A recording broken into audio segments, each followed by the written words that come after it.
So, hello, everybody. I hope you are doing fabulous wherever you are in this country or world because we have people from all over the world watching. I will tell you guys that I am in Houston and it is 108 degrees here, okay? That's very hot. And I know where Donovan is, they're going through some sort of a storm. And it sounds like they also had an earthquake. So there's a lot going on. But anyway, may you be blessed wherever you are. I also like to say a big giant thank you and welcome to Donovan and to Facebook, YouTube, and Twitter. You are the other side of the conversation. Not only are you viewers, but you are participants as well because we share the link so you can come on and, express yourself, ask a question, whatever it is. All I ask is that if I don't know you and you haven't been up here before, please show me your face before I bring you to the big screen. That way I can make sure it's not any nonsense that's going on. So as you guys see, the topic says speak now or forever hold your peace, which basically means it's an open discussion. I have nothing. I have nothing. I don't have anything to talk about. Nothing at all. I mean, I do, but I just nothing. I felt passionate about nothing today. It's sometimes that happens. I think I've done this type of show maybe once or twice. I didn't have anything. So I'm like, okay, well, I'll leave it up to Donovan and you all to come up and ask a question, talk about something that's trending or whatever. I won't say whatever because God knows, but y'all know what I mean. So if y'all want to talk about something, come up briefly. Let's speak your mind or whatever, and we can go from there. I'm just a little tired. I've been doing a whole lot lately. Anyway, who's on here? Black America, how you doing? Easy E, what's going on with you? Jimmy James, you are in Germany. Passport Bros and Argo. Okay, well, man, we can talk about that too. Nikki Red, how you doing? Anita, what's going on with you? And Michael from Australia, how are you? And Brother Don, our moderator, how are you doing today, love? And Milo Factor, what's going on with you? Yes, indeed, Black first to the chat. And DJ Charisma, how are you? Hola to you as well. Donovan, what's on your mind, brother? My money's on my mind, and my mind is on my money constantly as I'm losing it under this Democratic administration, but that's okay. Hey, real quick, let's do some house cleaning here real quick. You guys, we have a scrolling thing over there. If you wanted to contribute to the show, PayPal, Venmo, all this other great stuff, please do that because as Demetra says, she does make a lot of videos and it does help motivate her in getting the videos out. And you can also check out Demetra on the African Diaspora News channel. Also, you guys notice that she left it up to me to come up with a topic. How many of you guys remember the movie Boomerang and the great actor and choreographer Jeffrey Holder? He played a character in there where he was like, for Strange, he was like, anything Strange did, he was like, oh my God, I love it. Oh, he's just really into it, right? And so Marcus left it up to him to do a video. He said, I don't care, you just do what you want. And he came up with one of the greatest videos of all time that shocked everybody. So that's how Demetra feels when she lets me do a topic. She feels like in that episode of that. So nothing shocking in this one, nothing that we can't get over. But again, Demetra, it is raining here. The storm is going off the coast and on the coast of Baja California. I didn't feel the earthquake as of yet, but I'm sure the devil is on the rampage because never before in the history of the United States, much less the world, do you have rampant tropical storms on the West Coast, massive heat throughout the United States and down into the, I think there's a storm in the Caribbean forming right now as we speak. So you got that going on too. So for those of us that believe in, that don't believe in climate change, I mean, stuff like this has never happened before and we're going to get into it. So Demetra, go ahead. Yeah. So easy. Okay, we're going to try to do this really quick. And you know what? Let me just go on and put the link up here. Just get this over with early. I'll just put it in here. Please, if you come up here, ask a question, and then I'm gonna click you off so everybody else can come on unless it gets really interesting. But I'm gonna put the link in the comment section for those of you guys that are on Twitter and on Facebook. It's on YouTube. in case you're wondering. All right. But anyway, let me address this.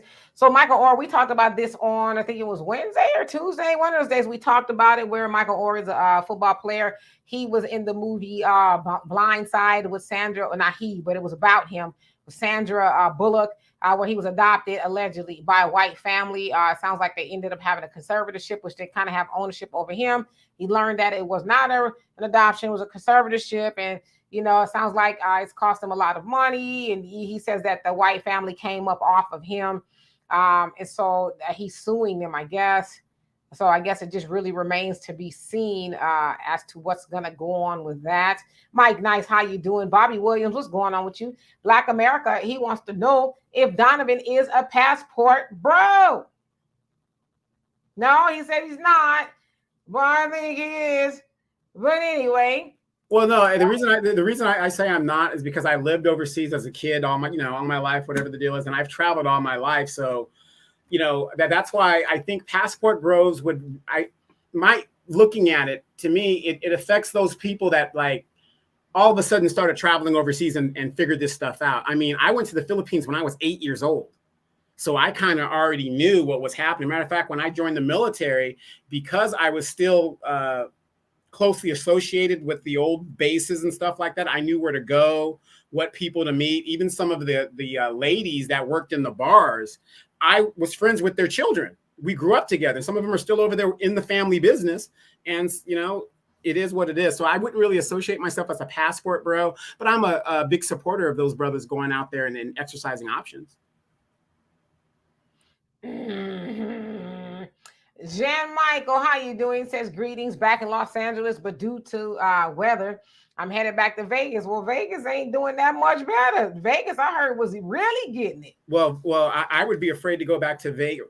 I'm out in the desert as well, but Vegas and Arizona, flash flooding is the big thing you got to worry about. And you don't know where the flash flooding is going to come from. So be careful. Be careful as you're driving. Black America says no, meaning will you marry a black woman or a woman from another country? I will marry a black woman from another country. Yes, I would. Yes. Woman. Yes, I would. No, he's saying either one. So do you want to marry a black woman from here, or do you prefer a black woman from somewhere else? I would prefer a woman from here, but the chances of that happening is almost zero. Come on, man. I mean, I tried it twice. They don't want to get on my program. If you don't want to get on my program, then I got to, exercise other options. If I'm gonna let Black America come up here, but since what's your program, brother? Maybe we can get the sisters right. What's your program? Give me the top 3 things on your program. Dimitri, you know my program. The biggest problem that I have with women, it's kind of like, have you heard about the Clarissa Shields thing? The boxer, Clarissa Shields? She's challenging another professional male boxer that lost to Manny Pacquiao, was a multiple time, world title holder. And she's challenging him as if she could beat this man in whatever regards, right? So my thing with that is this. Now, when it comes to my program, Dimitri, and you know how I am about my program. My thing is this. I have a problem with women that want to be men or play the man role. And I've always said that. You could do what you want to do as a woman. I have no problem with that. You want to do this, do that. But when you try to sit into my seat and take my job, I have a problem. And that's my program. And it's just not going to jive. And unfortunately, a lot of women in the United States think because they do a similar job as a man, or they do a similar sport, that they're equal to a man. It's not the same. And it's been proven over and over again. You got the women's soccer team, national soccer team, got beat by a bunch of 15-year-olds. Now you got a woman challenging a man. And this is what I say. She wants to act like a man, treat her like a man. But see, that will look bad on him, because when he busts her damn teeth out, he's a woman beater. So my program is, I want a woman that is feminine and knows her role as a wife. Period. It's a very simple program. How you doing, Brother Jonelle? And I'm reading y'all comments. All right, Black America, how you doing today? I am actually stuck coming up the 15, headed to Vegas from Cali. Don't try it, guys. Don't if you're thinking about it, don't even try it. Yeah, I'm I was on stuck. the 15 yesterday, and it was pretty bad yesterday. Yeah, I'm stuck right here coming out of trying to get into Barstow. They're actually making us get off of the freeway. So if you are, this is your weatherman. Don't do it. Let me. You So you did you not know that fat meat was greasy, Black America? What are you doing out there? This is my job. This is what I do. I ride these roads. I drive trucks every day, all day. So that's this my bread and butter. And Donovan, I'm gonna tell you something. The only fight that Keith Thurman lost was to Manny Pacquiao. Not, you know what I mean? So we definitely hope that they don't fight, or I hope they do fight, but I hope he fights her for real. Yeah, He said she could have fights. She only had 14 fights, and she barely knocks out women. She doesn't even knock right, out women. right, and he's knocked out 22 men. So I mean, it'll be devastating, and I don't know. It's a lot of women think that they are tough. I had a woman who thought she was tough at the club last night. It's women think that they are tough right now. But that was my question. And let me ask y'all this, and y'all's experience, y'all not so humble opinion. Why do y'all think women think that they're tough? The women that you guys are coming across, and define tough? You want to go first, Donovan? Okay. Tough. It is because you guys have been coddled and protected, and somebody just can't really get and dig in your ass anytime you step out of line. Okay, let me stop you right there, because you didn't answer the question, my brother. Define tough. Tough. You can beat a man. You can be in control. You're in charge. You're the big rooster. You're the cock on the block. Tough. Stuff that tough. Bullying people. I can get in a fight in the airport because somebody don't want to do what I tell them to do. Tough. You don't agree with that definition? I mean, that's your definition. I'm just asking you to define what tough means, because it can mean anything. But can I ask you this? When is the last time either one of y'all personally had a woman try to beat you up? Let me answer that. I was in a club back in 1991 at Del Mar on Camp Pendleton. Walked into the club, saw this WM. We call them Wookiee monsters, because most WMs don't look that great. They look like dudes. When the Marine Corps says they're looking for a few good men, they mean it. But I walk in. I was fairly attractive back in those days. The girl comes up and asks me if I would like to dance. Now, number one, I'm not no bitch, so you're out of your role right there even asking me that. Number two, she was a big Wookiee monster, and I said no, and I walked away. Turned back around, and the chick sucker punched me, and I was about to get in her ass, and my brother said, "Wait a minute, this is a Marine. You jump on her, all the Marines are going to jump on you." So I had to leave the club because I was going to get in that girl's ass. Brother, did you take us all the way back to 1991? I did, because for nobody's me, tried me since then. For me, it was 2016. I did have a woman attack me viciously. Actually, I had some diamond earrings in. She actually grabbed my earlobe and pulled out one of my earrings. Yeah, so yeah, tough.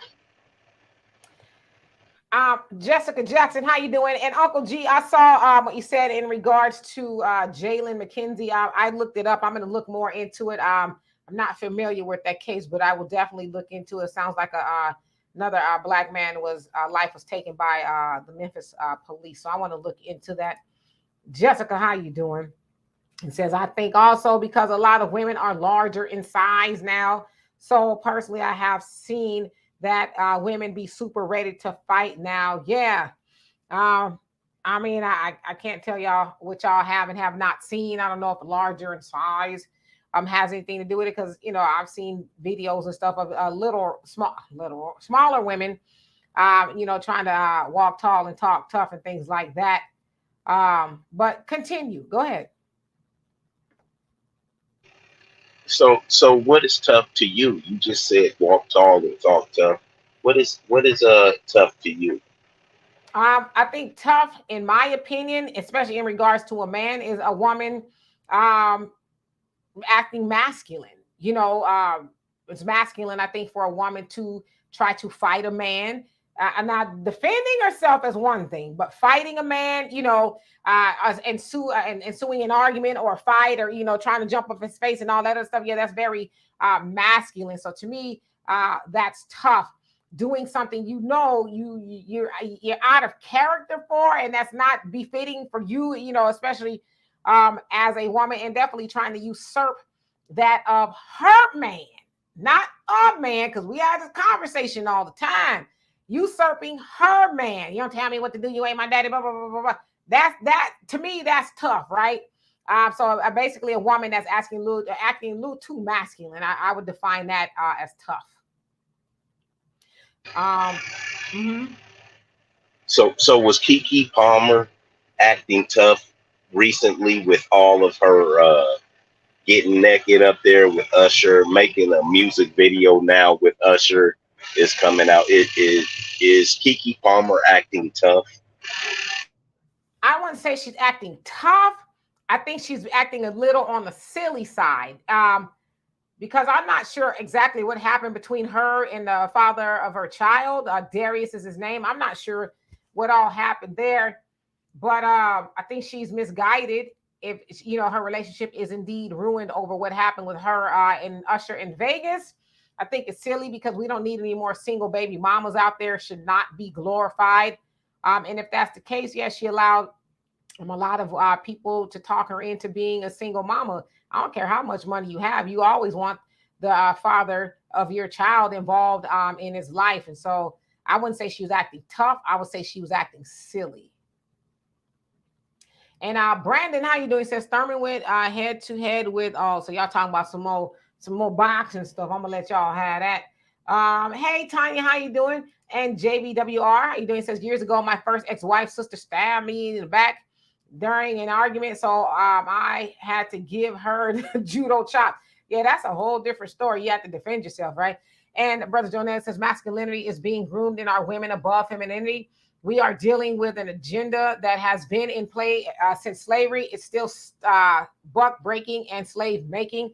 This world's greatest fear is Black masculinity. So it programs role reversal and male masculinity, the birth of female studs. Yeah, and I should have just read your comment. To me, that's what it means to be tough. A woman that's acting masculine. And you're right, Brother Jonelle, that is being taught to our young girls via the music and, they mamas and all kind of stuff, that it's all right to be masculine, and going toe to toe with men. We know that men are more than likely stronger. They just are, right? Unless you got some size on them or something like that. It's not more than likely. It's a fact. Well, I'm saying come on now. There's not absolutes. There's some women that can whoop a man. Let's just keep it real, But if the man is 90 pounds and got no, that's what I was saying before mass on him. But we're talking in general. I don't believe that. Wait. I don't believe that. That's what I was saying before you cut me off. I said no. But when you say that, you put it out there that in general a woman possibly has a chance, and that's in most cases. That's not. Did I say in most cases? I didn't say in most cases. No. What I'm saying is when the way you put it. No. Listen. What I was saying was the way you put it makes it seem like 3 out of 10 times a woman could probably beat a man. That's not true. That is not, brother. No. What we ain't gonna never do with me is say we seem, because I'm one of those people. I'm gonna say what it is. I ain't gonna never have you reading between the lines. I did not say that. I said that we know that a woman cannot whoop a man, and then I went back to say there are some cases that she can, and I was gonna say she has some size on or something like that, and you jumped in. But wait. Go ahead. And then you jumped in and said something I did not say. I'm not. No, I said the way I said it. The way I interpret it, when you say it like that, it's interpreted like, oh yeah, sometimes they have a chance. No, almost never chance. Okay, I'll give you a better example. I'm 162 pounds, thin as I don't know what. You put me up against a 6'1", 230-pound woman, I will whip her ass, guaranteed. Guaranteed. Okay, but see, now you're doing the most of the most. I said in some cases a woman could, but I said more than likely. We know that a man is physically stronger than a woman. So for a woman to try to jump up into a man's face and think she's gonna whoop him is misguided. That's where I was going with that. Right, but a lot of women will take that little sliver that you said that's all they hear and think, oh yeah, I could go hand in hand with the man. Again, a good example, Clarissa Shields. She figures because she's the same size as the other boxer, oh, I could beat him hands down, blah, blah, blah, blah. It's the delusion that gets in their mind. Like, yeah, we could do, I'm the greatest boxer of all times. Nobody's saying that. Now, we all know when it comes to combat sports, to me, absolutely not should a man and a woman engage in combat sports, because it is a significant difference that woman will get hurt. It's bad enough men get hurt fighting men. Yeah, but you arguing a point I didn't make. So, I like I said, there are some women that can whoop a man, but that's not the norm. That's what I'm saying. So I've never seen it. Anyway, self-care. I never seen it either. Okay. No, I haven't seen it. I've seen it. Okay. I've seen men getting their butts whooped by women or girls whooping boys' butts. I've seen it. Okay. So I don't know what rock y'all living up under. And let's see here. Self-care cafe says, for me, being a tough woman is having the ability to refrain from physically striking and name calling when upset. I could dig it. Hey, D. Griffin, how you doing? And 22 Ronan, how you doing? And Tracy says, I am, oops, where'd it go? You says, I am 4'11". I'm not fighting no man. Now, verbally, I can cut you verbally if you earned it. Jessica says, most women cannot beat a man. I didn't say that most women could. I never said that. In fact, I said that more than likely she's not going to do that. So let's keep it a buck. Let's not lie to kick it.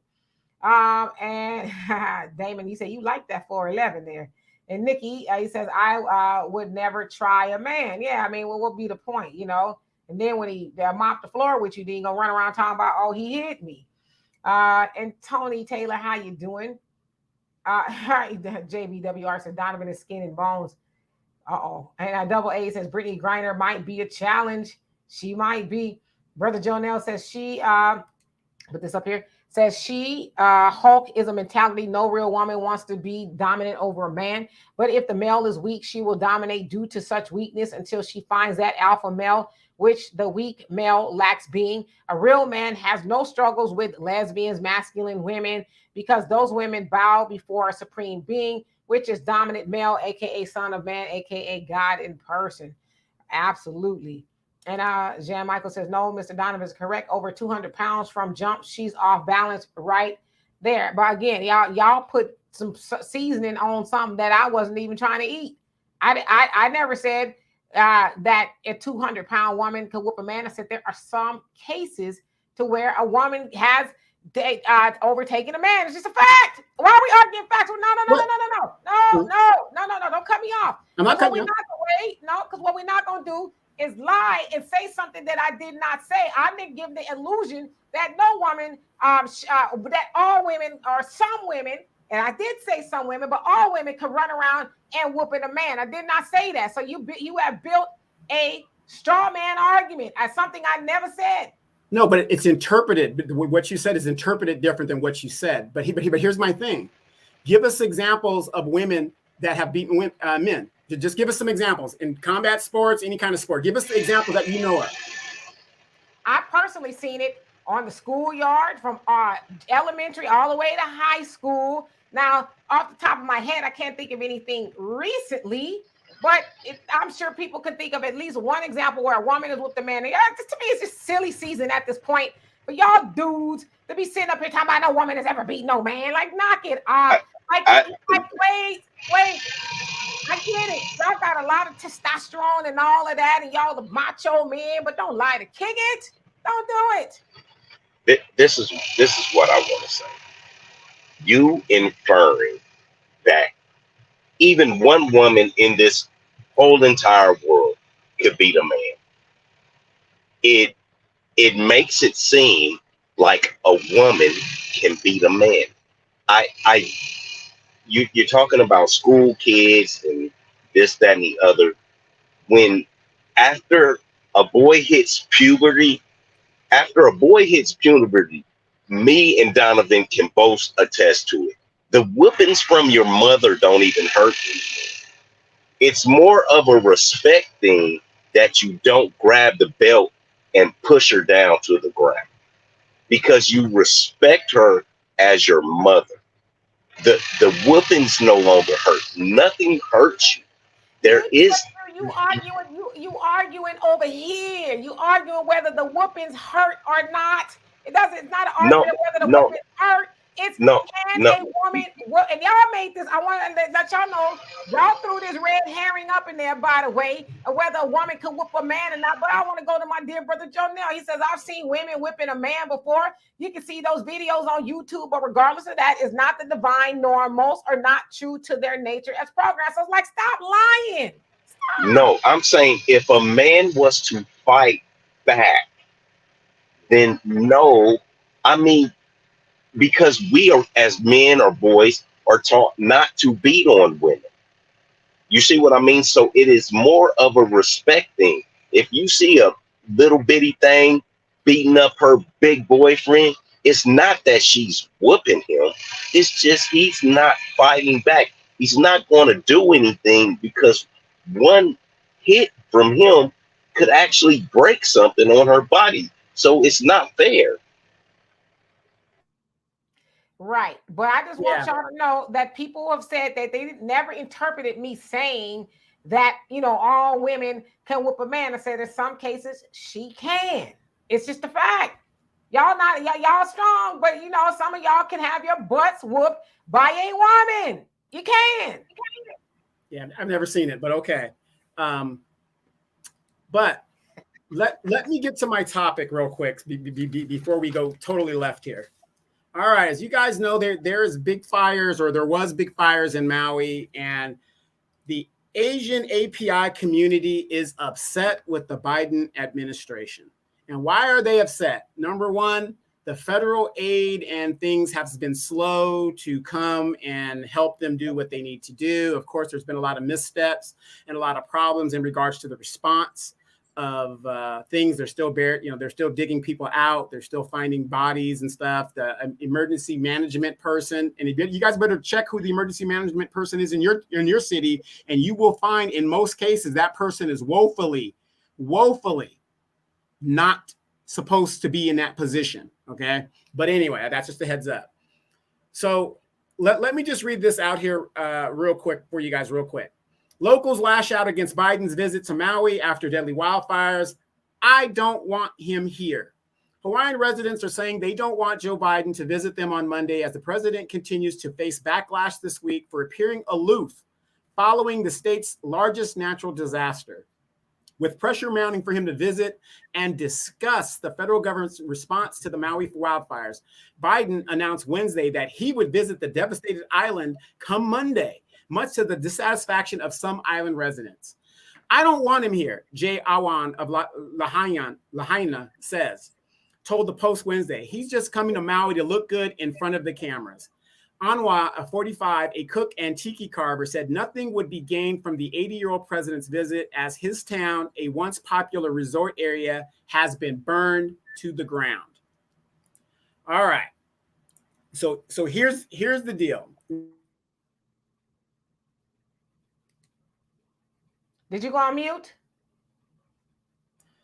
I was in Hawaii when all of this stuff was following and going down and stuff. And when I was there, I happened to notice that a lot of my Hawaiian, Asian Pacific Islander people were saying, oh my God, what a tragedy. We all got to come together and do all of this other stuff, right? And I was like, what do you mean we? Do you got a mouse in your pocket? Because when black people were trying to get qualified immunity, you guys were silent. You guys got your bill. Did you guys say, hey, we need to add the black people to our bill? No, you didn't say anything. But see, when tragedy strikes, all of these other groups look to black people to reinforce what they want and get done. Now, the response from the CBC, the response from Kamala Harris has yet to be determined. But usually these people, they are silent when a black man or woman is murdered or something goes down, but yet let something happen to them, and all of a sudden we all got to come together. I personally believe, and Demetri, I'm going to ask you this question. What's your thoughts on this? Do you think that maybe karma has a way of coming back and looking at certain people in certain groups and saying, you know what, you didn't help your brother and sister over here, so we're going to go ahead and do this over here to you and see how you like it or how you feel? How do you feel about that? I just feel like this. Of course, a lot of this is karma. Y'all know I do a lot of reading, and it's been prophesied. Of course, y'all that follow the Bible. Of course, the Honorable Elijah Muhammad has written about it in The Fall of America, that all that we are seeing is going to come to pass. I mean, look at the weather there in Southern California. A hurricane has not hit there since 1939, right? And you guys are supposed to get, a lot of damage and water and things like that. But I'm not sure what's going on in Hawaii. I've heard a lot of conspiracy theories in regards to how the fire actually took place and all of that. But as far as karma, in regards to white supremacy, they got it coming to them. And the Honorable Elijah Muhammad said, and Farrakhan talks about it a lot, watch the weather. So we're seeing a lot of funky things go on in the United States of America in regards to the weather. It's 108 degrees here in Texas. Everybody's grass is brown. I saw a video of somebody's grass catch on fire because it was so dry and from the heat. So what I'm saying is it karma? I don't know if it's karma. I think it's divinely inspired, if you will, due to the original sin of slavery never being atoned for by white supremacy. So we're going to see a lot more worse things that go on. But in regards to black people coming to the rescue of, what can we do? Black people, we're the most disenfranchised people here in the United States of America. We don't have any power to get behind anybody to get anything. We can't make Joe Biden do anything. I mean, hell, we're the Democrats' most loyal voter, and we've got nothing to show for it. So what could we really do? Right. But in regard to the Asians asking us to come to their aid and do all these things, do you think that we have an obligation to do that because they didn't add us to their protection bill? They're silent whenever we are in our situation. And recently, the towel guy that was the police officer during George Floyd, he recently got convicted. But whenever and I have a lot of Asian friends, as you know, and I tell them all the time, you guys are silent over there. Every time something happens to a black person, you guys have nothing to say, especially when I haven't seen them in a while and we're just talking shop. They never bring up the black guy that just got choked out or killed.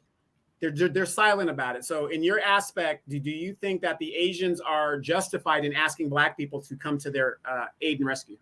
Of course, they're not justified. They're not justified in asking us to do anything. No one should be asking us to do anything but us, right? We need to do for self. And we need to do for self before we do for anybody else. So they're not justified. And I don't know if I can even say the Asian community largely help black people. We know that they don't. And I'm going to actually let Michael speak to that in just a minute because he is Asian, whether they come to the aid of black people or not. And I will say no. So, I ain't going to say, we should go to their aid. I mean, we can't even come to our own aid. How the hell are we going to go to their aid? Well, you're always playing the devil's advocate. I'm just asking. I do like to play the devil's advocate. And hello, Elton. And who else was on here? Facts Not Feelings. And Will, how are you doing? And everybody else that I did not see. Hello. All right. So, Michael, what do you have on the topic? Yes. Hi, Demetri, Donovan. How you guys doing today? Doing well. Yes. Donovan, if you can ask that question one more time. What's that question you asked? You Yeah, asked. the question is this: with the Hawaiianers and Asian Pacific Islanders that live in Hawaii, and even some that are here in California, they are asking Black people to come together with them to get faster action in response to the tragedy that happened over there. Is it a Black person? Hold on a second. Not that. Let me. Sonji, how you doing? I hope I said that right. Says hi, Dimitri. I think you come off as too aggressive. Try to tone it down some if you want a strong man. No harm intended. Well, let me tell you something. I'm the host of a show, so I don't know whether what that means to tone it down. Anybody who knows me knows that I'm very passionate, but aggressive. No, baby, I'm not aggressive at all. I'm probably one of the most feminine women that you will ever meet. But on here, what I'm not gonna do is let no man, woman, cat, dog lie on me about anything. So if you think that me defending myself against people lying on me and making up stuff on me is aggressive, then I don't know what to tell you. But as I've always said, Donovan, Black America, no other man on here ain't my man yet. Okay. And so with my man that I do not have at the time, I'm going to be as submissive and all of that as possible. But on this show, I need to be able to defend myself. So there might be some shows where women get ran over and people run roughshod all over them because they're afraid to offend people. Oh, gosh, if I raise my voice, people are going to think I'm masculine. I feel sorry for them. But me speaking my mind does not mean that I'm aggressive. I'm just not going to let people lie to kick it on me. But continue, gentlemen. Yes. And the other thing is this. Right. Y'all call me aggressive. What other show do y'all know? Because it's mostly men that come up here and say all kind of stuff, whether I like it or not. And most of the time I sit here and I let y'all talk. Do I not? All right, continue. That's right. So what the problem is? No, anyway. But the question basically, the Asian Hawaiian community has been asking Black people to come to their defense or assistance in regards to the devastating fires and the devastation in Hawaii. So let me get this straight. So this is what I understand. So every time when Asians are always struggling, no matter it's politically, economically, socially, they always ask Black people to help them out, even though Asians are less likely to help Black people in return or do quid pro quo. And so it's like, the way I see it's like, and I don't want to sound like I'm being a hypocrite. Like, don't take this the wrong way, but I'm just going to be, this is what I understand from the Asian community. So when the Asians go to Black people, ask Black people for help, they see Black people as gospel saviors, right? Because they know Black people they know that in your community, you guys are very religious. You guys always give. And Asians see that as a opportunity. But what a lot of Asian people don't understand is that no other groups outside the Black community will come to Asian people's, rescue. And I've seen this like so many times, that the way how Asians not only treat Black people, but they also, the way they treat their own people in their own communities, especially if their members are like homosexual, people with disabilities, or people who are poor, they treat them horrible, if not worse than Black people. And it is also history demonstrate that what historical evidence shows that in the last 40, 50 years, a lot of Asians really don't care about helping Black people in return. And so I understand if I understand this correctly, Donovan, please jump in. If I understand your frustration that every time you ask yourself this question, is it justifiable to help the AAPI community, especially in especially the Maui crisis, right? And I know that you get tired, frustrated of helping people who don't help you in return, or almost kind of like being like taken advantage of. And it's kind of like a plantation, right? Because the master at the top is telling you guys, if you don't help these people back, you could lose your job, you could be fired, or you're not going to have work. And the only way to survive is, okay, I have to follow what the master says if I want to keep my position. And so in this case, Donovan, you do make a good point.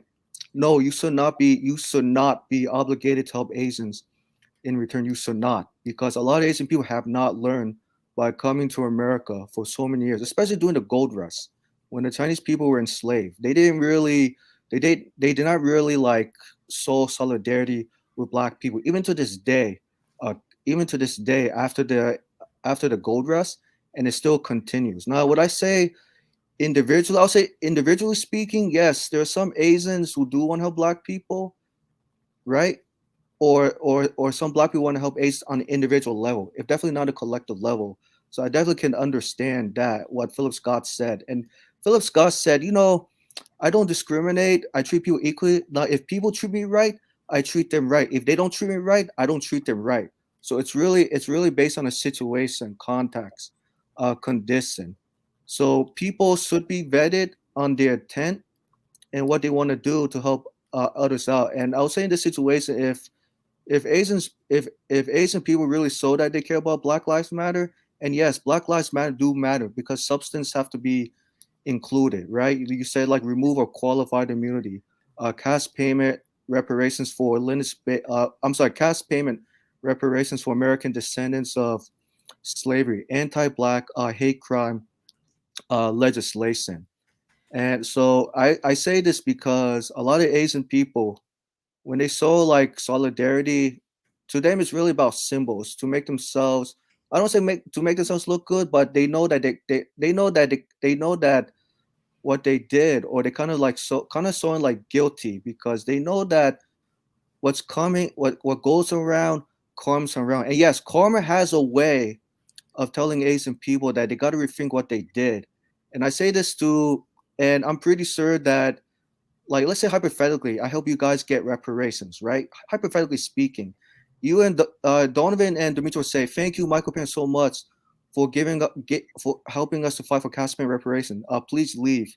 And I'll say, "You're welcome, because you guys deserve to build your own communities. You guys deserve not to include people who don't look like you." So I say, yes, I understand, because you guys try to be inclusive for so many years, and what has shown us that a lot of people who ask you for help, they never show anything. They never show like kindness or being like down to earth in return. And even the LA riots has demonstrated that the tensions between the Asians and Blacks have not improved greatly. Nothing has changed at all after the 1992 LA riots, because the problem is that in America, we're preconditioned that we're a melting pot, country, especially we tell the world, right? But you're right, on paper, we're not really a melting pot, because if the pot melts, how come everybody's like, segregated, right? So it's really on paper. I'm sorry, it's really, on paper, but not in reality. And so, and I even take a unapologetic view. I mean, in my community, I even had to like educate some Asians to oppose, reparations, because a lot of them are like stuck in their bubble. They really don't talk about, social, economic, political, and racial issues in their own groups, and even like in interracial marriage between Asians and Blacks, right? And I always say this to especially to the Asian people who are married to Black people. I always tell them this: there's going to become a point in time that race conversation is going to have to be discussed. If you like it or not, it's going to have to be. Maybe not internally, but externally, because it's so real, right?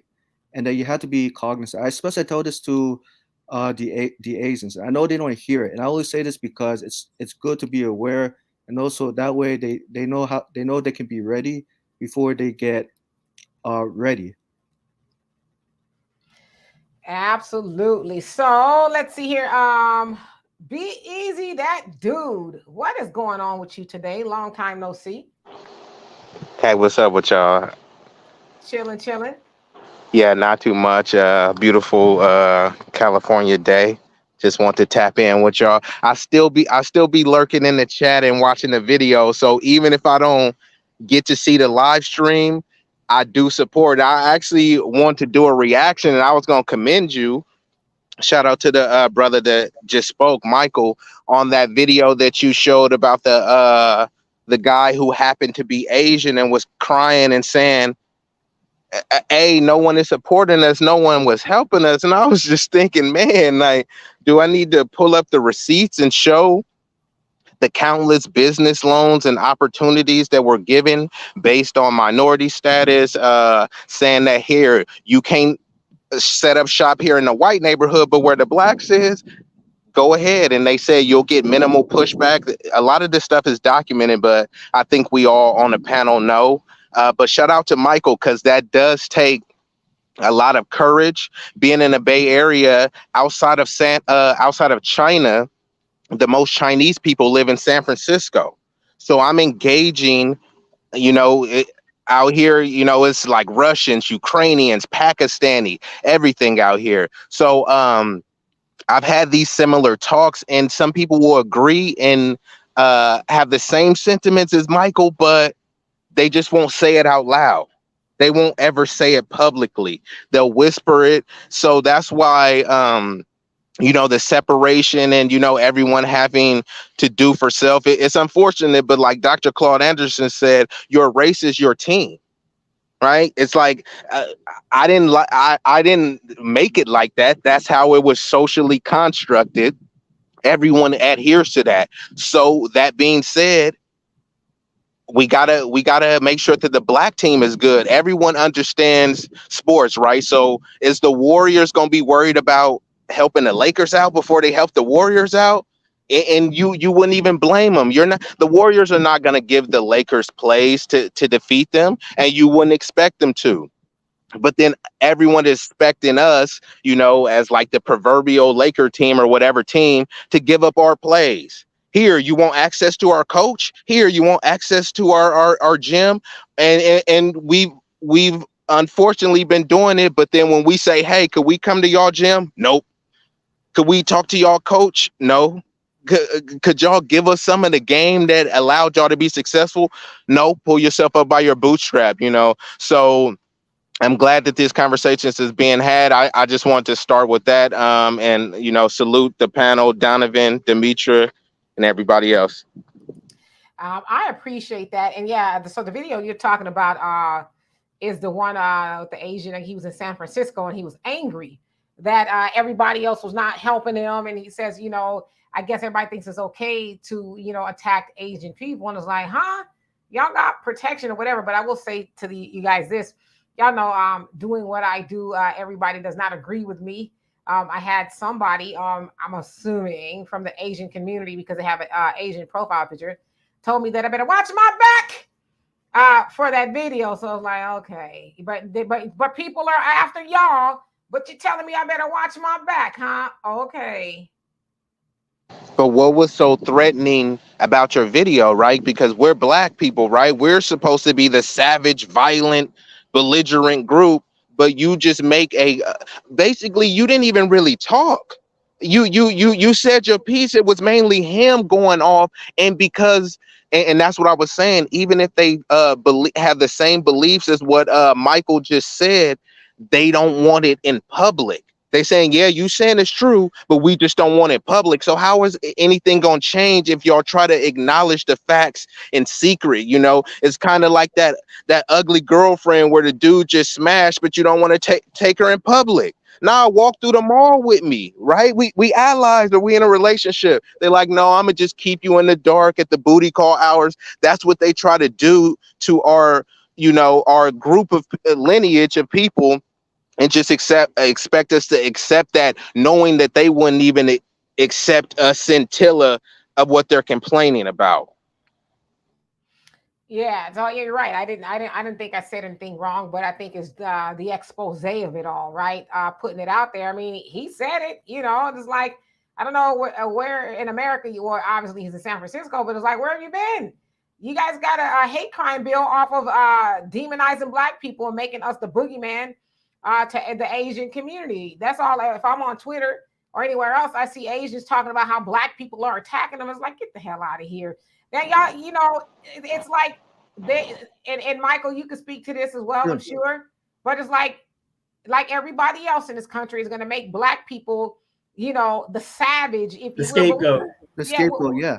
We know who the original savage is. The white supremacy. But everybody else who comes over here, they say, oh, okay, well, we want to rub elbows with white supremacy. And so we're going to demonize Black people. But if you're paying attention, you know, we don't have any power.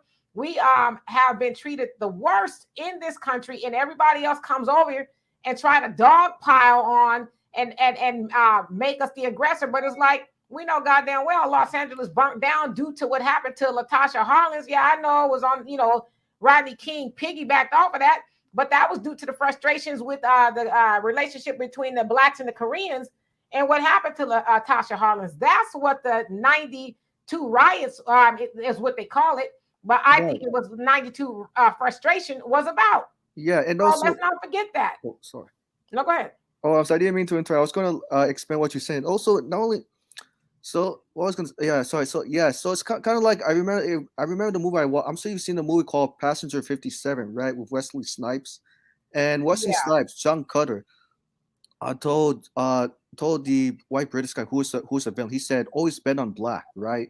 And remember how like William Payne told the police, be careful, John Cutter. He's very smooth talking person. He's the villain.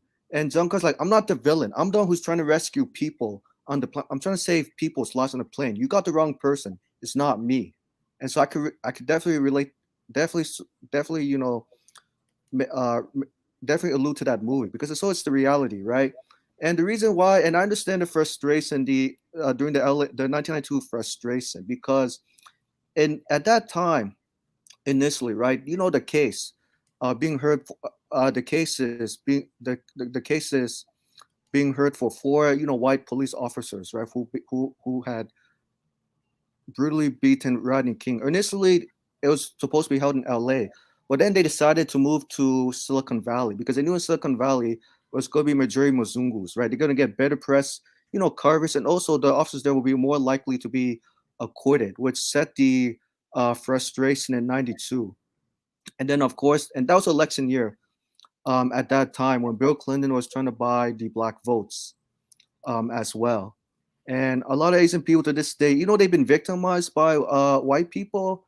Well, a lot of Asian people are still like brainwashed, hardwired to think that Black people are perpetrators of crime, but it's not. And even the FBI statistics, like you said, Donovan before, Demetra and Philip Scott said, the majority of crimes committed against Black people is actually white people. It's what? I think 80%, if I remember correctly. And even like Benjamin Crump, I posted the link, if you can see in the private section and the comments. Even Benjamin Crump said, you know, it's interesting that Asian people receive an anti-Asian hate crime.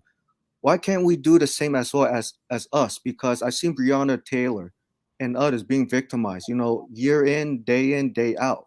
So we need protection for communities. So I've signed the petition, and the bill has been introduced since 2000, I think, 16, 17. I remember the year exactly, but nothing has been done for the anti-Black hate crime legislation. So I signed my name petition. So there's something that it could help you guys as well. You guys sign the petition. That way you guys can get the ball rolling, gain momentum. Because now Asian people, especially the Asian members of Congress, now they're going to have to be forced to introduce the anti-Black hate crime legislation, just how the Black congressional leaders introduced the anti-Asian hate crime. Because if Asian people don't do it in the Congress, especially, they're gonna see the repercussions coming in 2024 and beyond. Cool. So let me say this. And how you doing, Sean? I hope I said that right. Give me 1 second. Miss Kilpatrick, you say to Farrakhan followers, he's a backstabber too. But the indoctrinated don't see it yet. That's why Farrakhan isn't attacked as much. Well, I'm going to tell y'all this. One thing y'all know about me is y'all can't come on my show talking bad about the minister. I am a follower of the minister.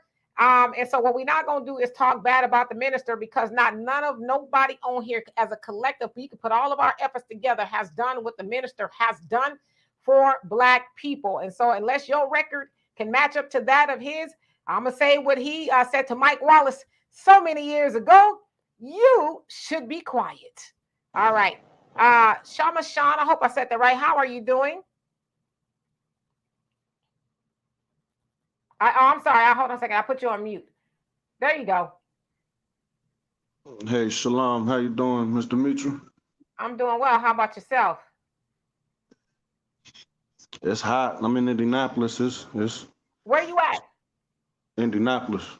Oh, okay. Texas is real hot. Yeah. I talked to my brother Spike out there in Tucson. Said it was like 121 degrees a few weeks ago. But anyway, kind of get straight to what I want to come on your platform, and I appreciate you having me. It's my pleasure. Can I just kind of get straight to what's been on my heart lately? We waiting on you, brother. Well, for one, may 5-star rise again. You know, I met OG down there in Lafayette. I just found out. I just recently found out about 5-star. But anyway, we definitely need it. You know what, you're kind of cutting out a little bit, so I don't know if you need to maybe get somewhere and just kind of be still, because it's kind of going in and out. Am I good right here? You're good right there. Hold on one second. And Queen Cinnamon, if you do not want to be seen, you can put your picture back up. I see you though. You can put your picture back up. Okay, go ahead, brother. Thank you. So I'm sure we're all familiar with the brother Oher. You cut out again. Oh, I'm sorry. You cut out again. You said the brother who? Can you hear me better right here? Yep, stay right there. Don't move. I'm sorry about that. I just moved into this house and I'm still just jugging off the 5G. I ain't got Wi-Fi yet. It's all right, brother. It's all right. Our brother Oher Wallace, our good comrade, our good active brother Oher Wallace. Okay. I got you. Okay, so yeah, what's on my heart?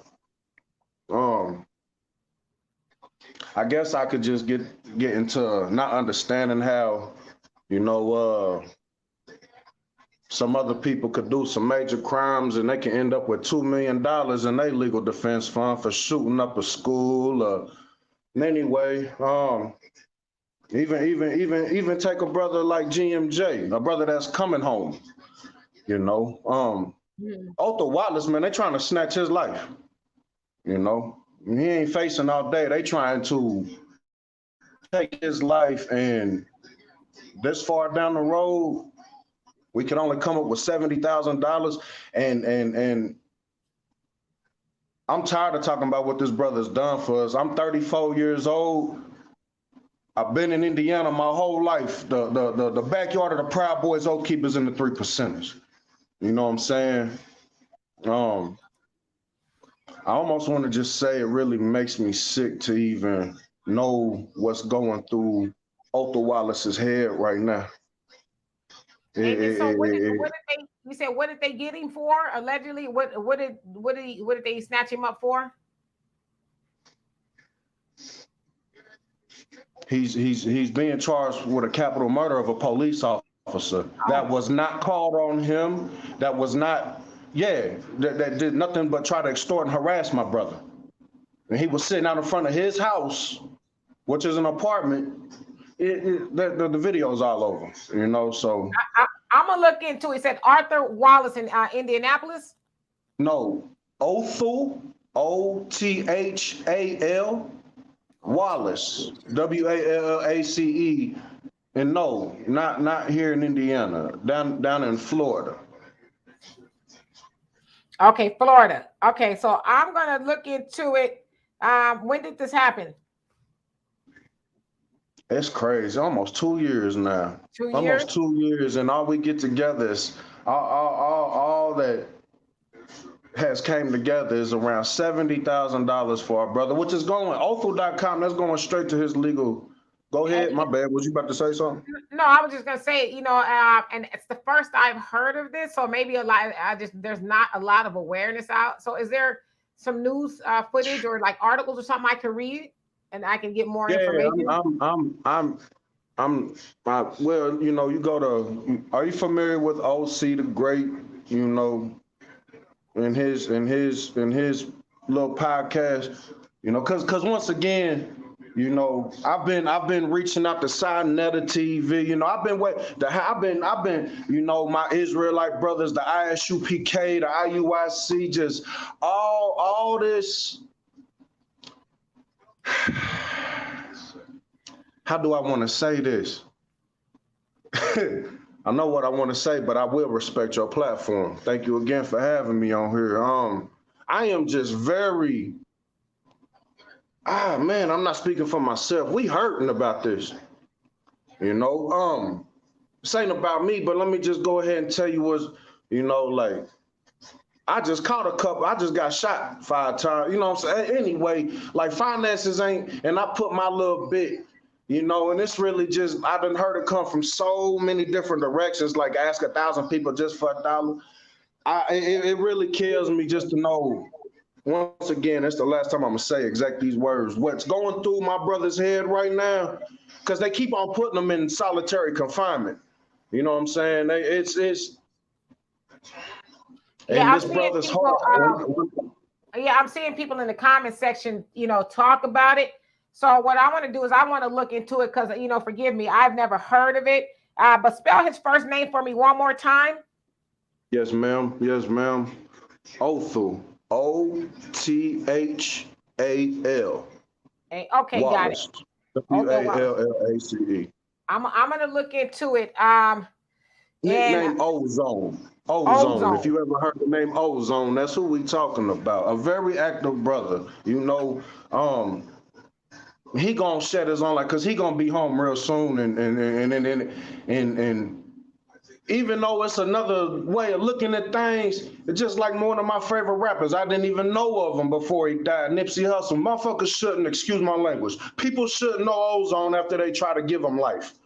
You know, he needs to be known out here, and he's done too much. He's done a lot. But let me pipe down a little bit. No, I get your passion, brother. But let me do this, and let me look into it, and then do you have my email? DK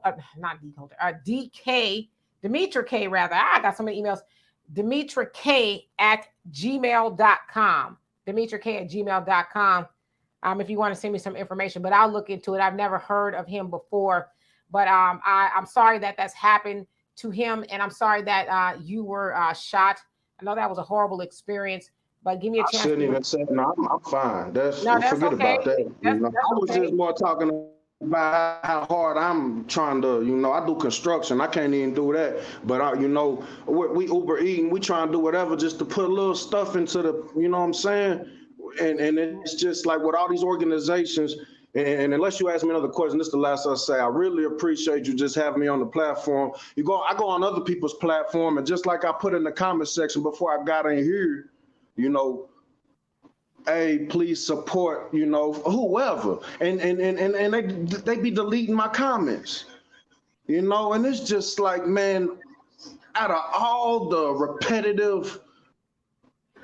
Well, let me say this. Excuse my language, but shit that y'all be talking about all day, every day, like we actually have a figure. Don't sit here and think I'm trying to call Ozone Christ or nothing, but he has that energy, you know. If you look at every picture, it wouldn't have been no NFAC without Ozone standing right there next to Grandmaster J. You know what I'm saying? So I'm just gonna say that. No, and I get it, you know, and you got to remember too, a lot of people with platforms, they get so much stuff coming at them, and I'm one of them, and I'm not making excuses for them, but you know, we should try our best to, you know, to do a little bit more outreach, because a lot of times people do just sit on these platforms, they see stories and they'll talk about it.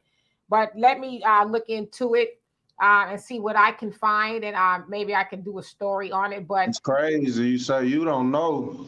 No, I don't.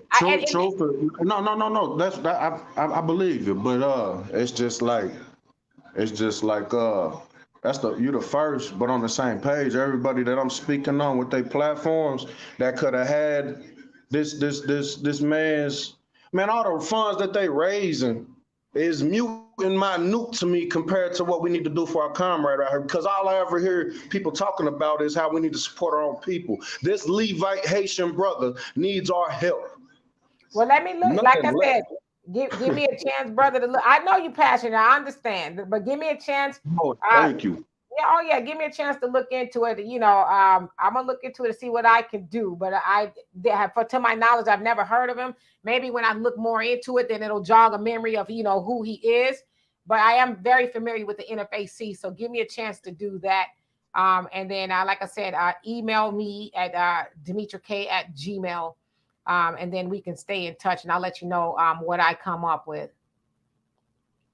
Hey, and Donovan, Mr. Mitra, I've been watching y'all for a minute. It was off of, when 5 Star had the war zone. I've been going through my little things that's, put gaps in between me being able to stay up on times. But, yeah, I appreciate y'all platform. I appreciate what y'all do, man. And shalom, and I really salute y'all, And you know what? We salute you too, and we love you, brother. Please stay up and come back and see us as often as you can, because I want to make sure you good out there.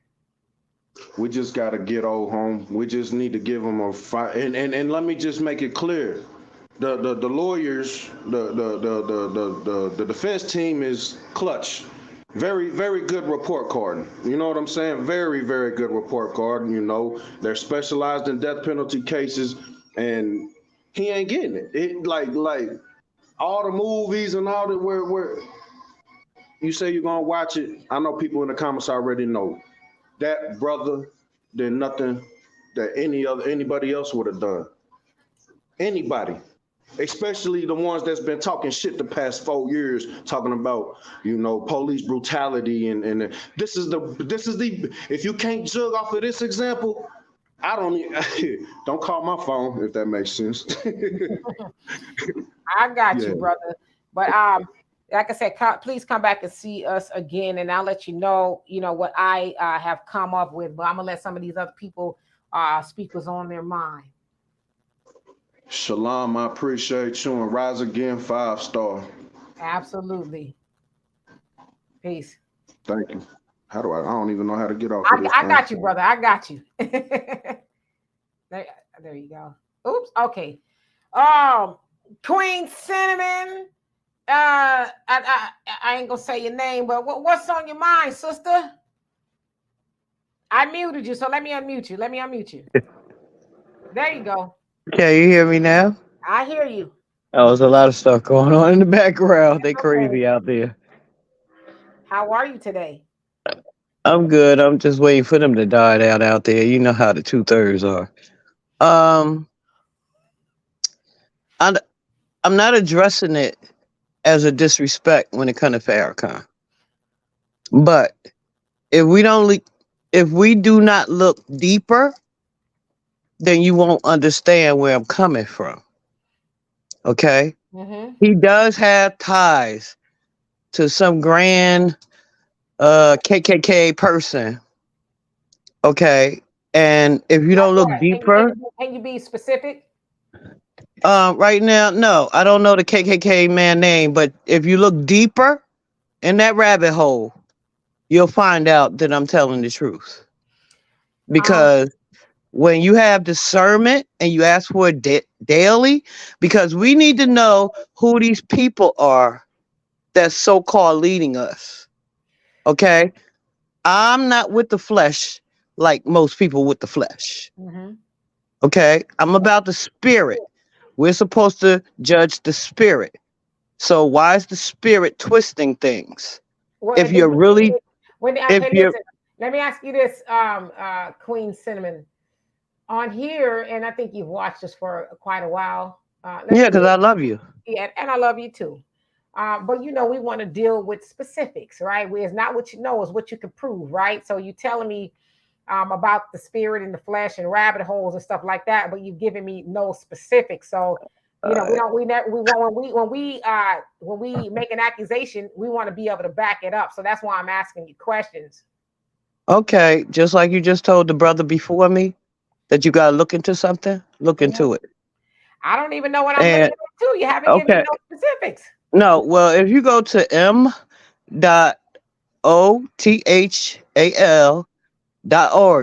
like what he just was telling you about, if you go to the Black Authority that just had a broadcast, I guess last night, and I think the guy name was Kevin. Well, anyhow, he was speaking.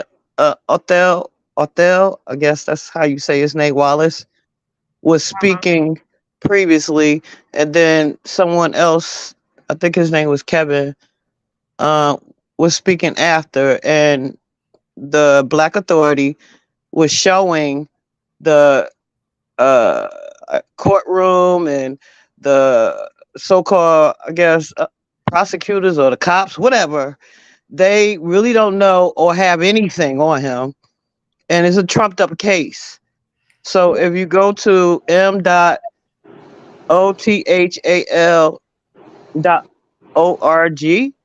you will see what Othel Wallace side has to say, plus as many videos out there that's been out there for the last 2 years. Are we So still talking about Farrakhan? Yeah, I'm talking about no. everybody, okay? I'm just Because I saying have we no bound. prejudice. I have But I'm no saying prejudice. there was no specifics. You came up here insinuating things about the minister. You said he has Okay, and ties to do this your group. diligence. Do your own You would investigation. You know why? what the Why are problem you? with our people? I don't care who's talking. You know what the problem with our people is? Yeah, just like we don't care what your accusation. Okay, then shut up. I'm You talking shut now. up. You ain't proving nothing. No, You no, no, just no. babbling right No, now. you coming in and speaking when I'm speaking. I didn't do that to nobody on this panel. Hold on, Queen, Miss Beautiful Lady. Actually, I waited until you finished. He did. Okay, hold on a second. Mm, Hold on. What we don't want to do is tell people. mm. We don't want people to tell people to shut up. And as I always say too, on this show, things get heated, but we got to leave our ego at the door. You know, I don't have an ego, I said we. but I I said was we. speaking. Wait. Now this is still my show. Last time I checked, I said we got to check our egos at the door, dear sister. And I agree with B. He's saying you came up on here making accusations, but you told me to go do my research, but you haven't told me anything specifically. So I'm just saying, if you know something that we should know, and I'm not trying to be disrespectful, please tell me where I need to go. But it is kind of all over the place, sister. So that's why we're just wanting to know. You talk about the spirit and the flesh and all this other stuff, but it's like you said Farrakhan was into some KKK, but that's all you said. And I hear y'all talk about discernment, right? I mean, yeah, but what does that? Okay, then ask for it. Ask for the guidance. Ask for the. When I asked for the guidance, I saw it. So if what did you see? That he is in cahoots with the KKK. How? Okay, wait, because wait a minute. What? Listen, I would get up. I got some little shorts on. Okay, I don't want y'all to see y'all. I have a lot of books over here, and I do get off into the Bible. I also know with discernment is pretty clear for the most part. So you telling me some spirit has spoken to your gift of discernment, but they didn't give you no details? Do you know how that sounds like? Do you know how much? Do you know how much is being wiped off the internet so that we don't know? But you know what did we do before the internet? What did we do? Then we dig up all in the books. Didn't we get some first-hand accounts? Like, were we not knowledgeable before the internet? Yes. And where did we go? So you're saying we weren't knowledgeable before? No, I said yes. We're right. So what do you mean things are wiped off the internet? If I never went on the internet again, I'm not gonna be stupid. I have some smarts before I got on the internet. So sister, I'm not trying to again be disrespectful to you, but you're telling me that you use discernment and you learned some things about Farrakhan and the KKK via discernment, but you haven't given us no details. Okay, why is it so easy for us to believe that it's all about the white man, but it's not about the black man and what the black man would do to boost himself and get it ahead of us? Why is the gatekeepers always about the white man and what the white man put as far as our people before us so that we get lost and confused? Okay, so let me ask you this, sister. You say you're pretty intelligent, right? You got discernment of spirit and all that other stuff, right? Yes, I am. So why do you need Farrakhan to lead you anywhere if you Oh, know? Farrakhan don't lead me. I listen to the messages and I know how to untwist some of the messages that he is saying to us, just like we do to Can the you other people. Like, wait, just like we do to the Christians, hold just like we do to all. on. But can you untwist the white man, what he's saying to you, or you just Yeah, I do. So what? Yeah. So what does the spirit tell you about the white man?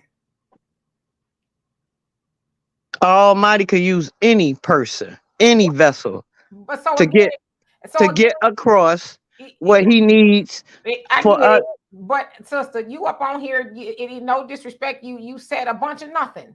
A bunch of nothing. And Okay. you just haven't. Like if you want me to be concerned, like with the last brother that came on here, he informed me about something I had no knowledge of, and I said I'm gonna look into it. You come on here talking about Farrakhan is in cahoots with the KKK because some spirit from wherever told you that was the case, but you ain't give me no details. And the proof was there, but I can't give you the proof. The proof has been erased. But you want to combat me because you don't believe it because you can't possibly find it. It's okay, Demetria. What did you see? It's okay. It's okay. I still love you. I'm not here to debate with you and nobody up here. But just like we all see what the Most High is doing right now, he's wiping off the enemy. Okay? I don't care who it is. I don't care if you're black, white. I don't care where you come from. He's destroying the enemy. That we can agree on, but I'm trying to figure out how Farrakhan got caught up in this whole witchcraft, technology stuff. How did he get caught up in that? I'm not going to argue with you. I'm not arguing. Why is asking? I'm not going to debate with you. I'm not debating. I just know what I know. And okay, you told us what you know. You have discernment. You say you have discernment. Ask for it. Actually, you got ask for it. Discernment is ask for it to give you the. I don't need to do that because you know what my discernment is telling me that we didn't take it for a ride. Y'all ever see that was an Abbott and Costello? Who's on first? I don't know. Who's on second? Who's on third? That you're like you taking us for a ride. And so no, I'm not. No, I'm not. Yes, no, I'm not. But no, I just know what I know, and you just don't know what I know, and we can leave it at that. You ain't told us what you know. We're trying to figure out. That's how I feel. Okay. I mean, I love you, but I'm just saying, I don't know. Help me. I love my people too. I love my people too. I don't know what we're doing here. We just spent 10 minutes. No, but you're going to tell me what I did find out that is not true because you ain't told me what you didn't found out. What did you find out?